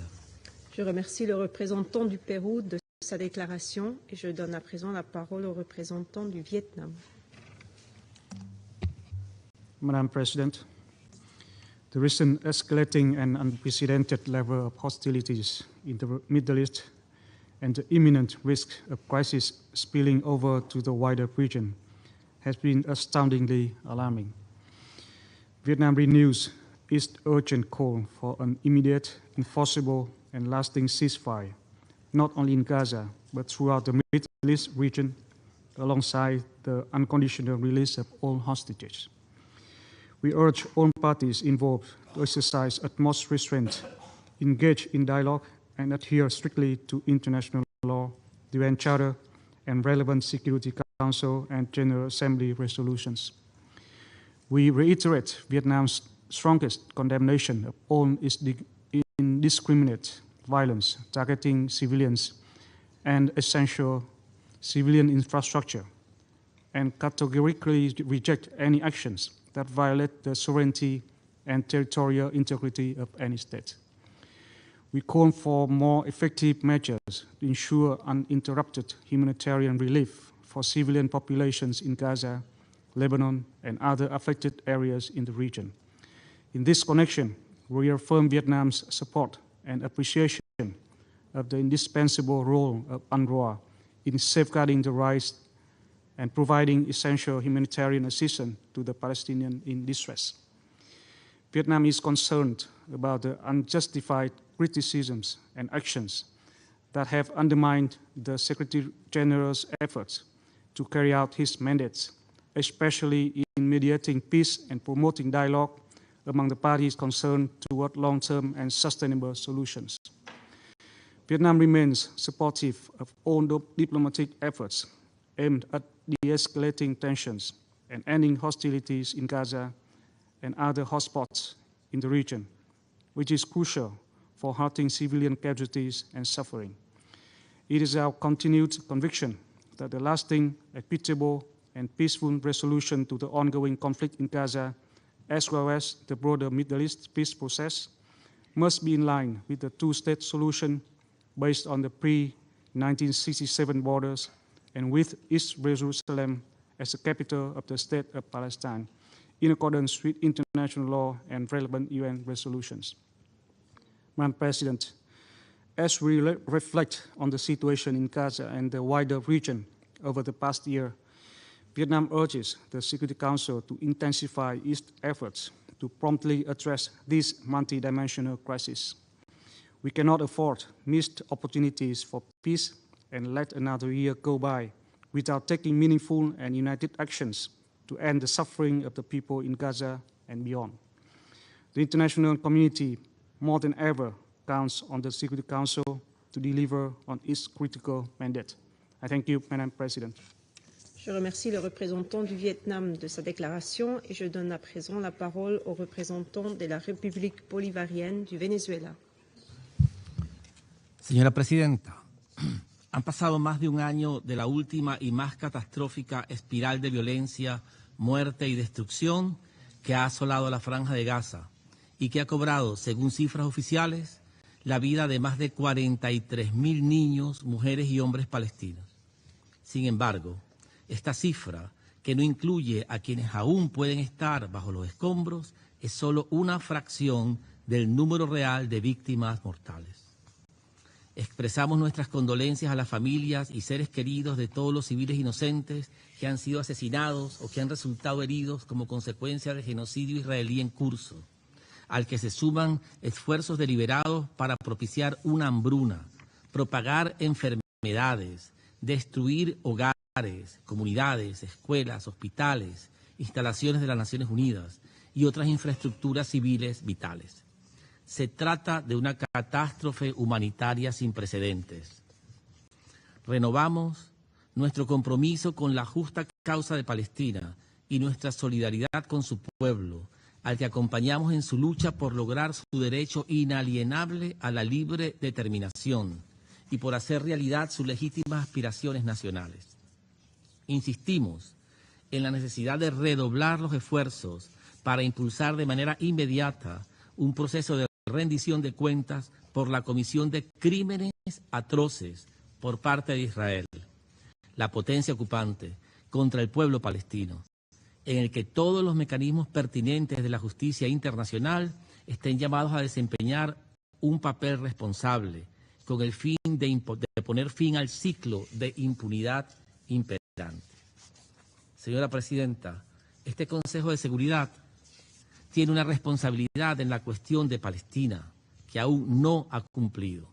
Se trata del órgano con la responsabilidad de mantener la paz y la seguridad internacionales, según el mandato de la Carta de las Naciones Unidas. Sin embargo, hasta ahora se ha visto impedido de ejercer sus funciones debido al veto que emite continuamente los Estados Unidos. Con el tiempo, este veto ha dado lugar a un marco de impunidad que solo favorece a la potencia ocupante, causando grandes pérdidas y sufrimientos al pueblo palestino, especialmente en estos días oscuros en la Franja de Gaza. En este contexto, condenamos la decisión de Israel de violar sistemáticamente sus obligaciones jurídicas vinculantes, incluidas las derivadas de las normas del derecho internacional humanitario, así como las resoluciones del Consejo de Seguridad sobre la cuestión de Palestina, que son jurídicamente vinculantes, en virtud del artículo 25 de la Carta de las Naciones Unidas, y las órdenes de las medidas provisionales dictadas por la Corte Internacional de Justicia. Exigimos a la potencia ocupante, que no está por encima de la ley, que ponga fin a su desprecio por el derecho internacional. Ha llegado el momento de que este órgano apruebe una resolución exigiendo un alto al fuego inmediato y permanente, respetado por todas las partes, y que adopte medidas urgentes dentro de las facultades que le confiere la Carta de las Naciones Unidas, destinadas a detener el suministro directo o indirecto de cualquier medio que pueda utilizarse para prolongar aún más esta tragedia y extenderla más allá del territorio palestino ocupado.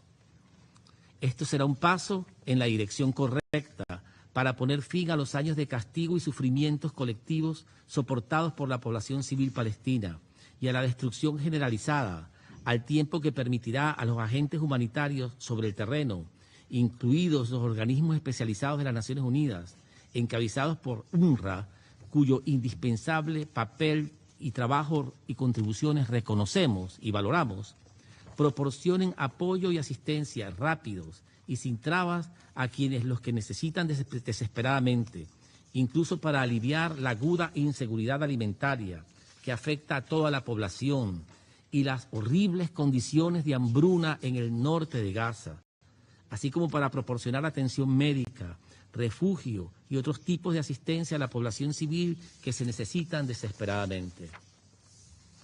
Rechazamos cualquier intento de la potencia ocupante dirigido a impedir que UNRWA implemente su mandato y continúe de forma efectiva su trabajo sobre el terreno.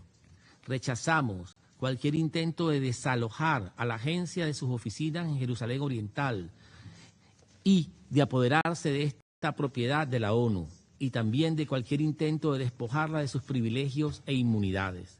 Estas acciones ilegales deben cesar. Señora Presidenta, hoy la situación sobre el terreno es muy grave, dada la falta de voluntad política de Israel y la potencia ocupante para lograr una solución justa, integral y duradera, como demuestra su rechazo a todos los esfuerzos destinados a poner fin al derramamiento de sangre. Así lo confirman sus últimas acciones, desde las amenazas contra más de 470.000 civiles en el norte de Gaza, en el marco de una política de limpieza étnica conocida como Plan General, a los intentos de hacer estallar la región del Medio Oriente como un todo, a sus intentos de desalojar al UNRWA y más recientemente a los esfuerzos encaminados a socavar el papel de las Naciones Unidas, incluso declarando a su secretario general como persona non grata.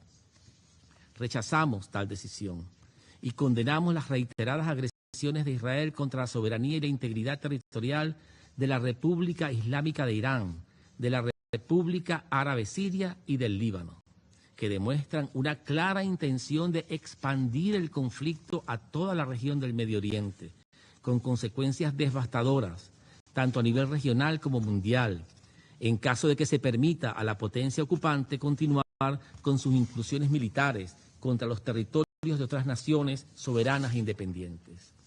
Además, aprovechamos esta oportunidad para reiterar que el establecimiento de la paz en el Medio Oriente exige la retirada de Israel de todos los territorios árabes ocupados, incluido el Golán árabe sirio ocupado y los territorios libaneses.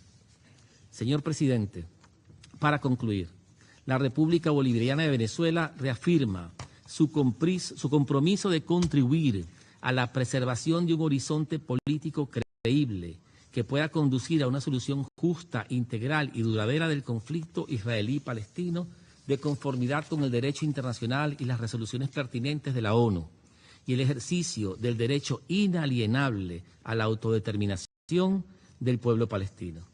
Es hora de hacer realidad la promesa de un Estado independiente y soberano de Palestina en las fronteras anteriores a 1967, con Jerusalén Oriental como su capital. Muchas gracias, señora presidenta. Je remercie le représentant de la République bolivarienne du Venezuela de sa déclaration et je donne à présent la parole au représentant de la Mauritanie. Merci, Madame la Présidente. السيدة الرئيسة، أعضاء المجلس الموقرين، تود المجموعة العربية أن تشكر كونفدرالية سويسرا على تنظيم هذا النقاش المفتوح حول الحالة في الشرق الأوسط بما في ذلك المسألة الفلسطينية، وهو نقاش يأتي في ظل التدهور المتواصل للوضعية في الشرق الأوسط مع مواصلة جيش الاحتلال الإسرائيلي لحرب الإبادة المتواصل ضد المدنيين العزل في قطاع غزة، وتوسيعه لنطاق الحرب ليشمل لبنان وسوريا.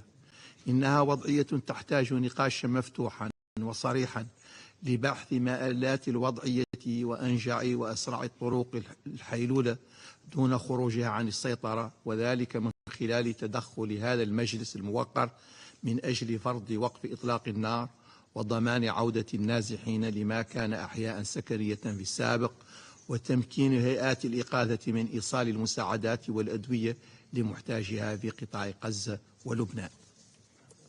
بعد عام كامل من الحرب الوحشية على سكان قطاع غزة، حرب لم تتميز بين المدنيين من الأطفال، النساء، المسنين والمرضى، وأودت بحياة عشرات الآلاف وشردت مئات الآلاف وسوت بالأرض أحياء ومناطق سكنية كاملة.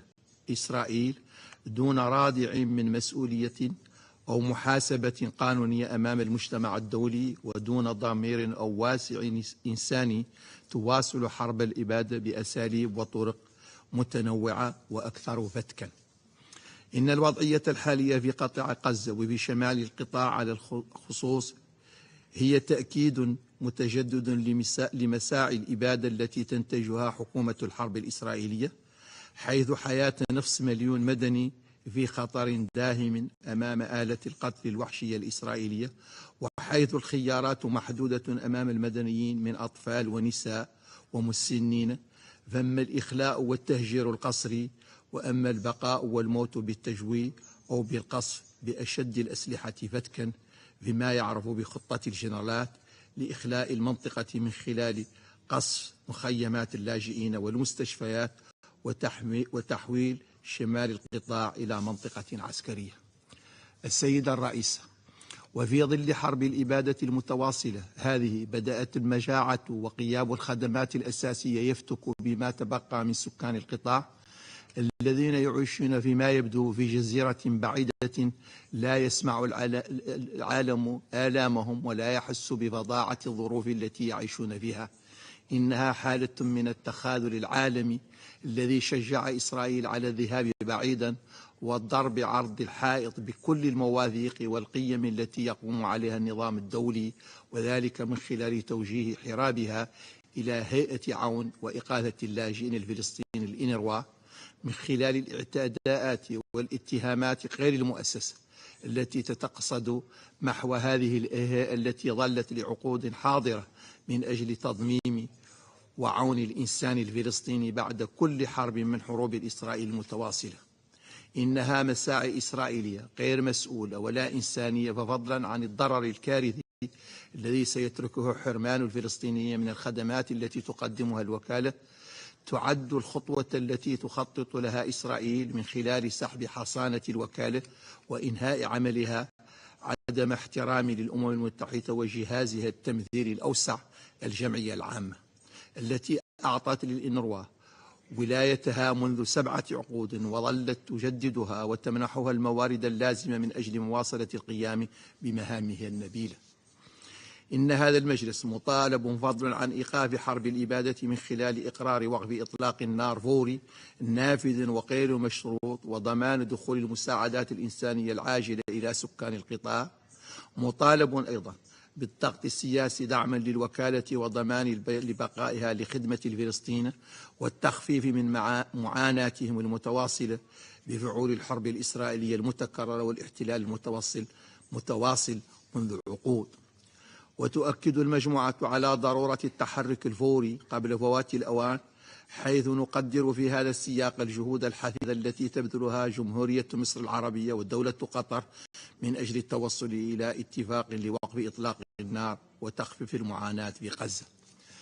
السيد الرئيس، إن وقوف هذا المجلس موقف المتفرج مما يحث في الشرق الأوسط هو ما يشجع إسرائيل على مواصلة العبث بالأمن والسلم الدوليين من خلال شن حروب عشوائية في كل المنطقة ومواصلة التجاهل التام لقرارات الهيئة الرئيسة للمنظمة ومنها الجمعية العامة المخولة وحدها في إنهاء انتداب وكالة الإنروا ومحكمة العدل الدولية التي أكدت بشكل واضح في فتواها حول التبعات القانونية لسياسة وممارسة إسرائيل في الأرض الفلسطينية المحتلة أن استمرار وجود دولة إسرائيل في الأرض الفلسطينية المحتلة غير قانوني، وأنها ملزمة بإنهائه بأسرع وقت ممكن، وأن جميع الدول الأعضاء في الأمم المتحدة ملزمة بعدم الاعتراف بشرعية هذه الوضعية الناشئة عن الوجود غير القانوني، ومطالبة بعدم تقديم العون أو المساعدة في الحفاظ على الوضع الناشئ عن استمرار وجود دولة إسرائيل في الأرض الفلسطينية المحتلة.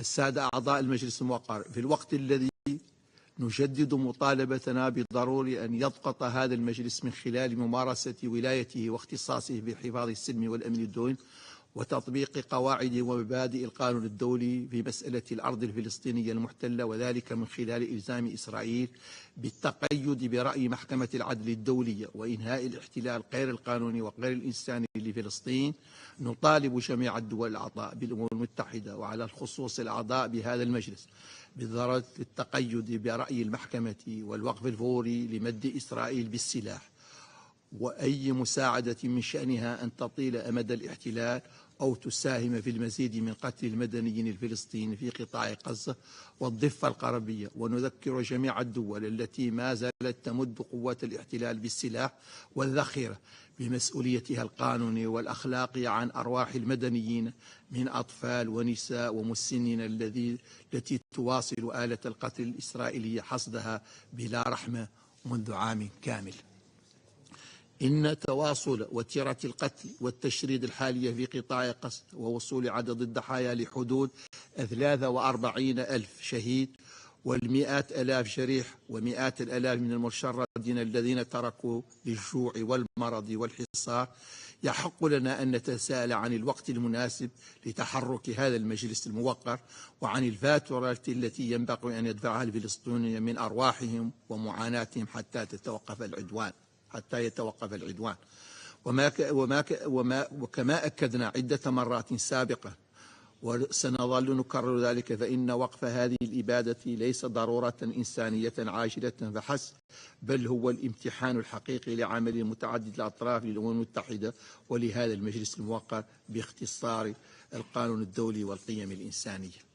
السيدة الرئيسة، لقد اتسعت حرب إسرائيل لتشمل لبنان ومع اعتداءات مكررة على سوريا، وفي الوقت الذي تدين فيه المجموعة العربية هذا الاستهتار بالأمن والسلم الدوليين من طرف إسرائيل، تؤكد وقوفها مع الشعب اللبناني الشقيق الذي فقد الآلاف الضحايا في أسابيع قليلة، بما في ذلك الأطفال والنساء والصحفيون ورجال الإسعاف، وتدمير بنيته التحتية الأساسية. وتواصل قوات الاحتلال الإسرائيلي عملية احتياجه بربي منذ الأول من أكتوبر 2024 في تحدي صارخ لسيادة وسلامة أراضيه ولميثاق الأمم المتحدة والقرار 1701، وهو ما تسبب في تصاعد الأزمة الإنسانية جراء القارات العنيفة الأهداف المدنية في قرى الجنوب اللبناني والبقاع والضاحية الجنوبية للعاصمة بيروت.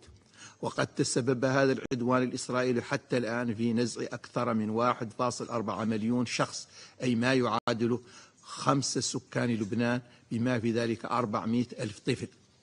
وتعرب المجموعة العربية أيضا عن قلقها العميق إزاء تقارير الأمم المتحدة التي تفيد عن تكرار الهجمات الإسرائيلية على مواقع اليونيفيل على طول الخط الأزرق، مما أسفر عن إصابة أفراد من قوات حفظ السلام وإلحاق أضرار بمقرات اليونيفيل. تدين المجموعة بشدة جميع الهجمات على قوات اليونيفيل، وتؤكد أن قوات حفظ السلام ومقراتها تتمتع بحرمة لا يجوز انتهاكها، وأن سلامة وأمن عناصرها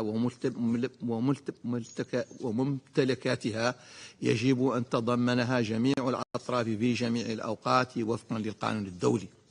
وتطالب المجموعة مجلس الأمن بإلزام إسرائيل بوقف عدوانها على الفور وإنهاء انتهاكاتها لسيادة لبنان وسلامة أراضيه، وبالالتزام وقف إطلاق النار الفوري والانسحاب جنوب الخط الأزرق، والالتزام بالتزاماتها بموجب ميثاق الأمم المتحدة وقرارات مجلس الأمن 1701 2006 2735 2024 وقانون حقوق الإنسان والقانون الإنساني الدولي. ختاما، تطالب المجموعة العربية بوقف العدوان الإسرائيلي على فلسطين ولبنان، وكذلك وقف الاعتداءات الإسرائيلية المتكررة على سوريا، واتخاذ إجراءات فورية لردع كيان الاحتلال عن الاستمرار في نهجه الإجرامي القائم على نشر الفتك والسفك الدماء الأبرياء وإشاعة الدمار والفوضى وتهديد السلم والأمن في المنطقة، وضمان مساءلته عن تلك الجرائم وعدم إفلاته من العقاب.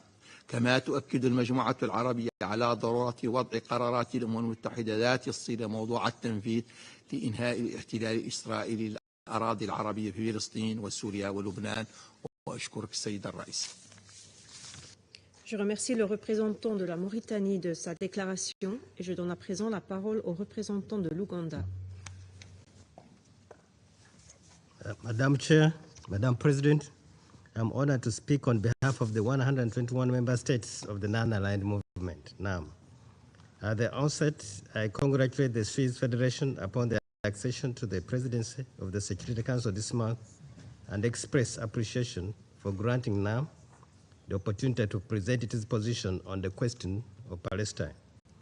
The non-aligned movement NAM affirms its long-standing, common and principled position on the question of Palestine, which has lasted for over the past 7 decades.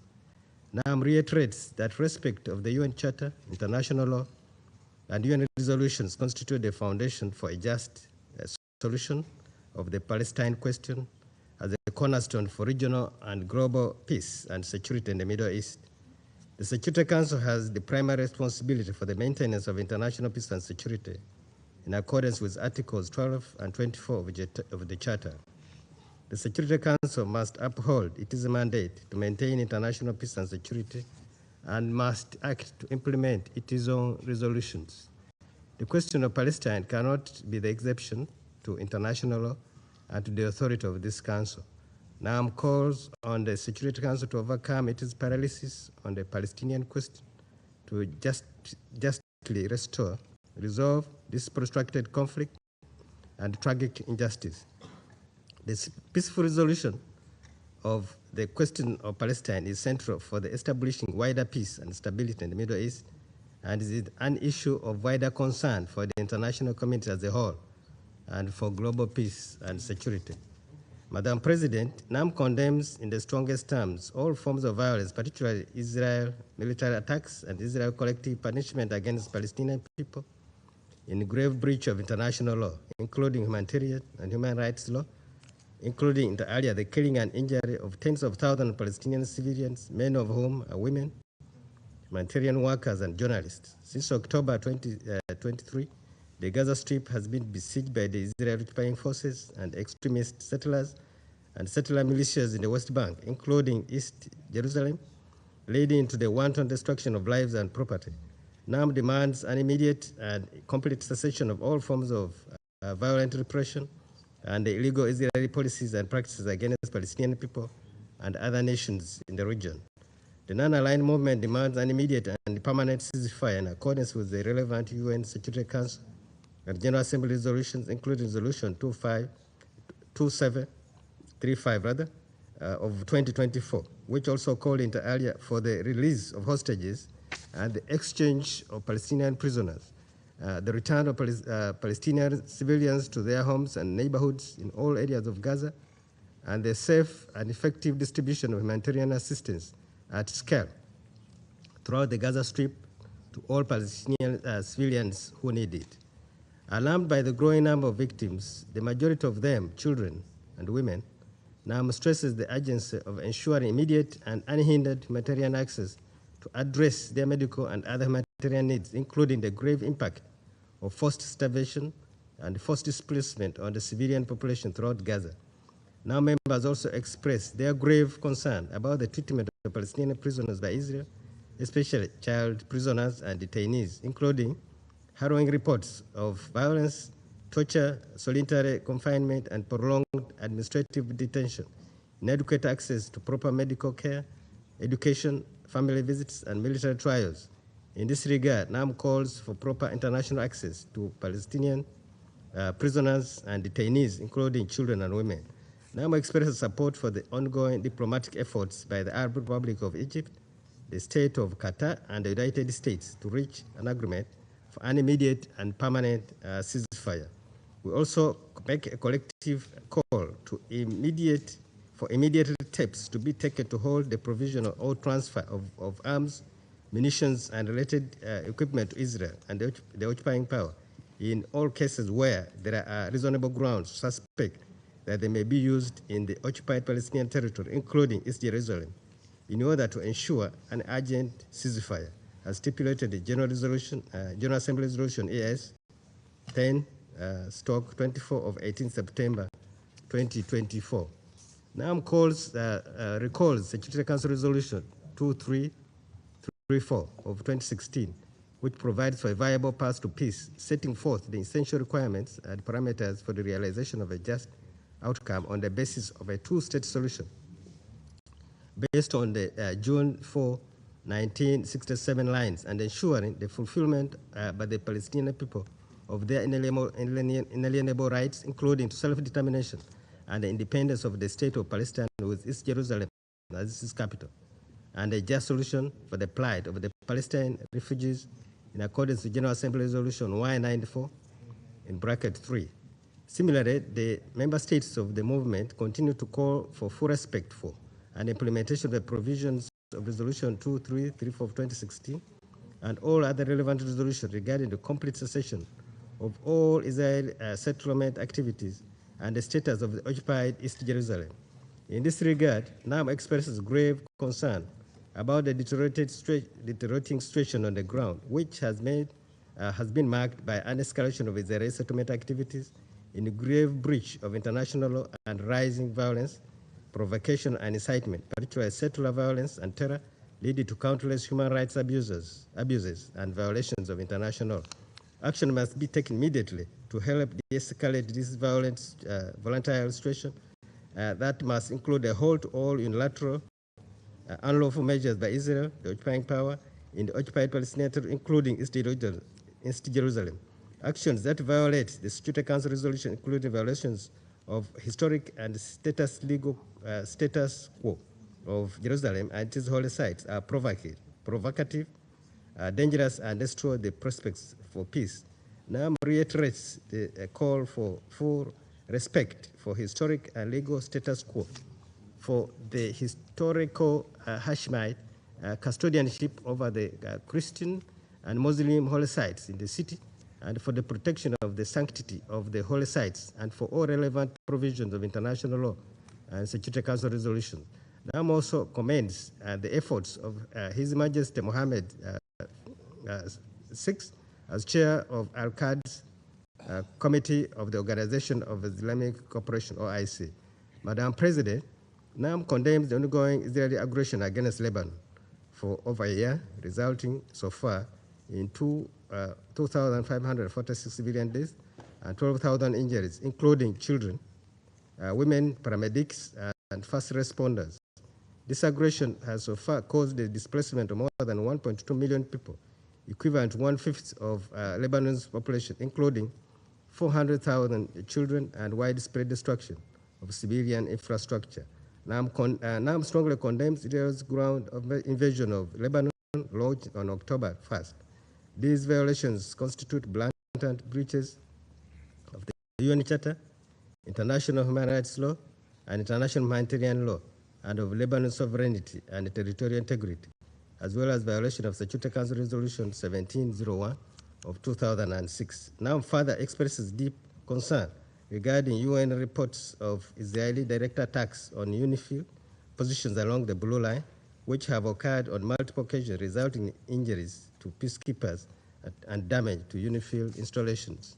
NAM strongly condemns all attack on UNIFIL and reiterates that peacekeepers and their premises are inviolable, and that their safety, security, and property must be guaranteed by all parties at all times in accordance with international law. NAM calls on Israel to immediately cease its aggression against Lebanon, put an end to its violations of Lebanon's sovereignty and territorial integrity, commit to an immediate ceasefire, withdraw south of the Blue Line, and to abide by its obligations under UN Charter, Security Council Resolution 1701 of 2006, 2735 of 2024, human rights law, and international humanitarian law. Madam President, NAM calls for the continued provision of the needed humanitarian and socioeconomic assistance to the Palestinian people, including the Palestinian refugees. The movement reaffirms the continued indispensability of the United Nations Relief and Works Agency for the Palestinian refugees in the Near East, UNRWA, along with other United Nations agencies and international organizations, in alleviating their plight and safeguarding their rights, and urges the international community to unequivocally support their continued operations. Furthermore, NAM rejects the legislation by Israel and Assad to close UNRWA operations as an unprecedented assault on the United Nations Humanitarian Agency and on the United Nations as a whole, in a direct violation of the Charter, numerous international conventions, including the 1946 Convention on Privileges and Immunities of the United Nations and relevant resolutions. In this connection, the movement reiterates grave concern regarding the lack of accountability for all violations committed by Israel in the occupied Palestinian territory, including East Jerusalem. Israel must comply with international law and must be held to account for its blatant contempt of this Council, the General Assembly, and the ICJ, and for the grave breaches of its international legal obligations. Now member states therefore continue to call for international action to ensure a cessation of hostilities, the protection of civilians, and accountability for the violations of international law. About the situation in occupied Syrian Golan, the movement reaffirms that all measures and actions taken ought to be taken by Israel, the occupying power, such as its legal decision of 14 December 1981, that purpose to alter the legal, physical, and demographic status and institutional structure, as well as the Israeli measures to apply its jurisdiction and administration there, are null and void and have no legal effect. In this regard, in line with NAMO's principled position, the movement once again demands that Israel abide the Security Council Resolution 497 of 1981 and fully withdraws from occupied Syrian Golan to its 4th June 1967 borders in implementation of the Security Council Resolution 242 of 1967 and 338 of 1973. Now, member states also emphasize that Israel must withdraw from all Lebanese territories, including Sheba Farms, the Kachuba Hills, and the occupied lands of the outskirts of the town of Al-Mari, which partly includes the urban expansion of the village of Gaza, in accordance with the relevant UN resolutions, particularly the Security Council Resolution 1559 of 2004 and 1701 of 2006.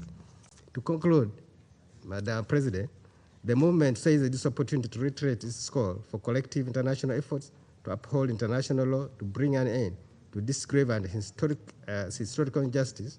Now, member states reaffirm their commitment to promoting a just, lasting, and comprehensive and peaceful solution to the question of Palestine in all its aspects in accordance with international law and relevant United Nations resolutions. NAM reaffirms its support for the Palestinian people in their struggle to achieve justice and fulfill their inalienable rights and legitimate national aspirations, including to self-determination, freedom, and independence in their sovereign and independent state of Palestine, with East Jerusalem as its capital, and stand ready to cooperate with and support the Security Council for the fulfillment of its responsibilities in this regard. I thank you, Madam Chair. Je remercie le représentant de l'Ouganda de sa déclaration et je donne maintenant la parole au représentant de l'Arabie saoudite. شكرا السيد الرئيس. السيدات والسادة، أود في البداية أن أقدم التهنئة لكم على جهودكم خلال رئاستكم لهذا الشهر، كما أعرب لكم عن جزيل الشكر على الدعوة لعقد هذه الجلسة التي تستوجب رعاية واهتمام المجتمع الدولي بأسره. كما أقدم الشكر للسيد توم وينسلاند المنسق الخاص للأمم المتحدة لعمليات السلام في الشرق الأوسط على إحاطته القيمة، ونثمن جهوده ومساعيه في هذا المجال. السيد الرئيس، ونحن في العام الثاني منذ اندلاع الحرب الإسرائيلية على قطاع غزة، ما زلنا نشهد تصاعد وتيرة العنف والقتل وتدهور الأوضاع الإنسانية يوما بعد يوم، وما كان لقوات الاحتلال الإمعان في تلك الجرائم لولا غياب المساءلة وعجز المجلس عن الاطلاع بمسؤوليته. إن العجز عن إحراز تقدم لإنهاء الصراعات يمثل مصدر قلق كبير، ويطرح حوله تساؤلات مشروعة عن فشل النظام الدولي في وقف العدوان كما رأينا في غزة. ويجب أن ننظر إلى مأساة المدنيين خصوصا النساء والأطفال على أنها دعوة ملحة للتحرك الفوري نحو وقف إطلاق النار وإدخال المساعدات الإنسانية. لقد أدت الحرب التي تشنها قوات الاحتلال إلى مستويات غير معقولة من المعاناة الإنسانية لسكان قطاع غزة، وتخلل هذه الحرب جرائم كبرى من دمار هائل وقتل متعمد وتهجير ممنهج وتجويع مقصود. ولم تقتصر الحرب على القطاع، بل اتسع نطاقها ليشمل لبنان، ويجب هنا أن نؤكد على أهمية احترام سيادة لبنان وفقا لميثاق الأمم المتحدة والقانون الدولي. السيد الرئيس، لقد حذرت بلادي من استمرار العدوان الإسرائيلي، وأن له عواقب على الأمن الإقليمي والدولي، وأنه يجب وضع حد للعدوان الإسرائيلي الذي يقف عائقا أمام تحقيق السلام. ومنذ بداية الأزمة طالبت بلادي بوقف إطلاق النار فورا وتوفير المساعدات الإنسانية دون عوائق، والإفراج عن الرهائن، والالتزام الجاد بالسلام الدائم. وتجدد المملكة رفضها القاطع وإدانتها الشديدة لجميع الجرائم الإسرائيلية الشنيعة المرتكبة بحق الشعب الفلسطيني الشقيق، وما الجرائم الأخيرة المرتكبة بحق المدنيين العزل في قطاع غزة إلا فصل من فصول معاناة هذا الشعب الشقيق المستمرة على مدى عقود من الزمن. لقد أودى العدوان الإسرائيلي الغاشم منذ العام الماضي بحياة عشرات الآلاف من المدنيين، معظمهم من النساء والأطفال، وجرح وإعاقة مئات الآلاف، وتهجير وتشريد حوالي 2 مليون من سكان القطاع. واستشعارا من المملكة بخطورة الوضع منذ بداية الأزمة، استضافت بلادي القمة العربية الإسلامية المشتركة غير العادية في الرياض بتاريخ 11 من نوفمبر لعام 2023، وصدرت عن القمة قرارات دعت إلى حقن الدماء وإيصال المساعدات دون قيود وتحقيق مطالب الشعب الفلسطيني المشروعة، بما في ذلك إقامة دولته المستقلة. وقد ترأست المملكة اللجنة الوزارية التي كلفتها القمة العربية الإسلامية المشتركة بالقيام بزيارات لعدد من الدول من أجل دعوة المجتمع الدولي إلى الاطلاع بمسؤولياته، وقف العدوان الإسرائيلي وحماية المدنيين. وفي إطار التحركات نحو الاعتراف بالدولة الفلسطينية المستقلة، فقد أعلنت المملكة الشهر الماضي مع شركائها أعضاء اللجنة الوزارية العربية الإسلامية ومملكة النرويج والاتحاد الأوروبي عن تأسيس التحالف الدولي لتنفيذ حل الدولتين، انطلاقا من إيماننا بأن منح الفلسطينيين حق تقرير المصير هو السبيل الوحيد لتحقيق السلام المستدام. هذا وسوف تستضيف الرياض الاجتماع الأول للتحالف يوم غد الأربعاء 30 من أكتوبر، وأجدها فرصة لتجديد الدعوة لجميع الدول إلى الانضمام لهذا التحالف. وفي سياق ذي صلة، رحبت المملكة باعتماد الجمعية العامة للأمم المتحدة القرار الذي تضمن أن دولة فلسطين مؤهلة للعضوية الكاملة في الأمم المتحدة، كما رحبت بلادي وأشادت بالقرار الذي اتخذته كل من مملكة النرويج ومملكة أسبانيا وجمهورية إيرلندا وجمهورية سلوفينيا وجمهورية أرمينيا باعترافهم بدولة فلسطين، وتدعو المملكة بقية الدول إلى المضي قدما بالاعتراف الثنائي.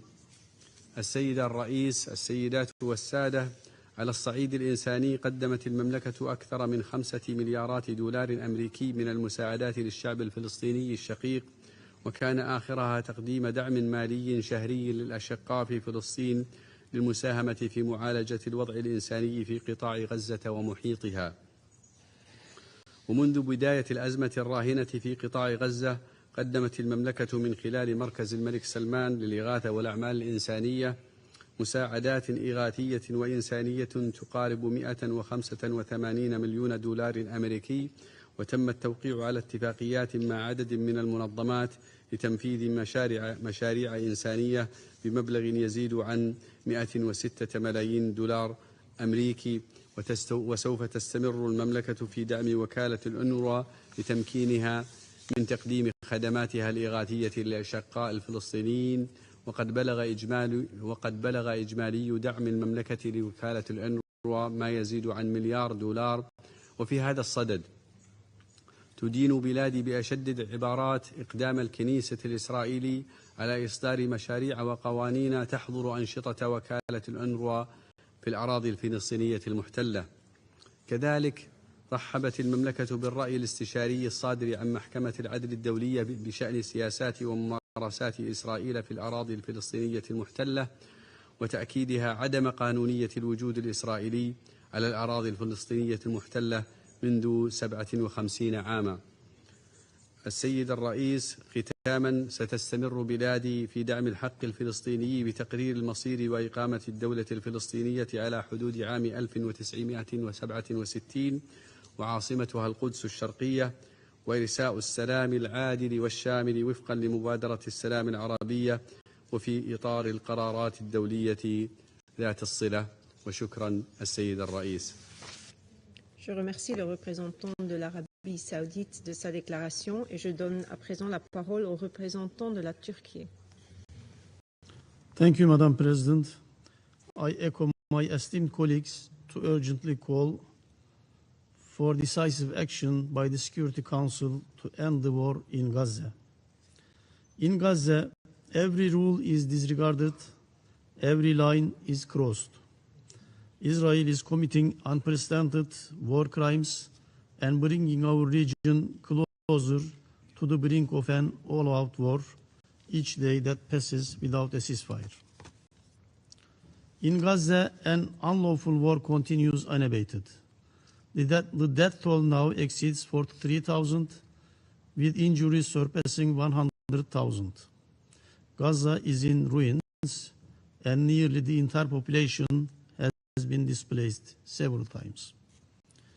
Severe shortages of blood, food, clean water, and medical supplies constitute collective punishment for the civilian population, with humanitarian aid systematically denied or limited. Currently, over 470,000 civilians in northern Gaza face imminent threats to their lives, from bombardment to starvation. Humanitarian personnel, aid convoys, refugee camps, hospitals, and shelters have been targeted. The International Court of Justice has established reasonable grounds to believe that serious war crimes are occurring in Gaza. In the West Bank, record numbers of deaths are being reported. Illegal settlements expand while settler violence escalates. Amidst this crisis, UNRWA faces deliberate assaults on physical, operational, and political fronts. We condemn adoption of legislation by the Knesset to prevent UNRWA from operating in the occupied Palestinian territories. These bills are targeting the agency and the Palestinian refugees by halting the life-saving services of UNRWA. Indeed, the main target is the refugee status of itself. This legislation is a clear violation of Israel's obligations under international law. We also condemn Israel's attacks on UNIFIL, which is mandated by this esteemed council.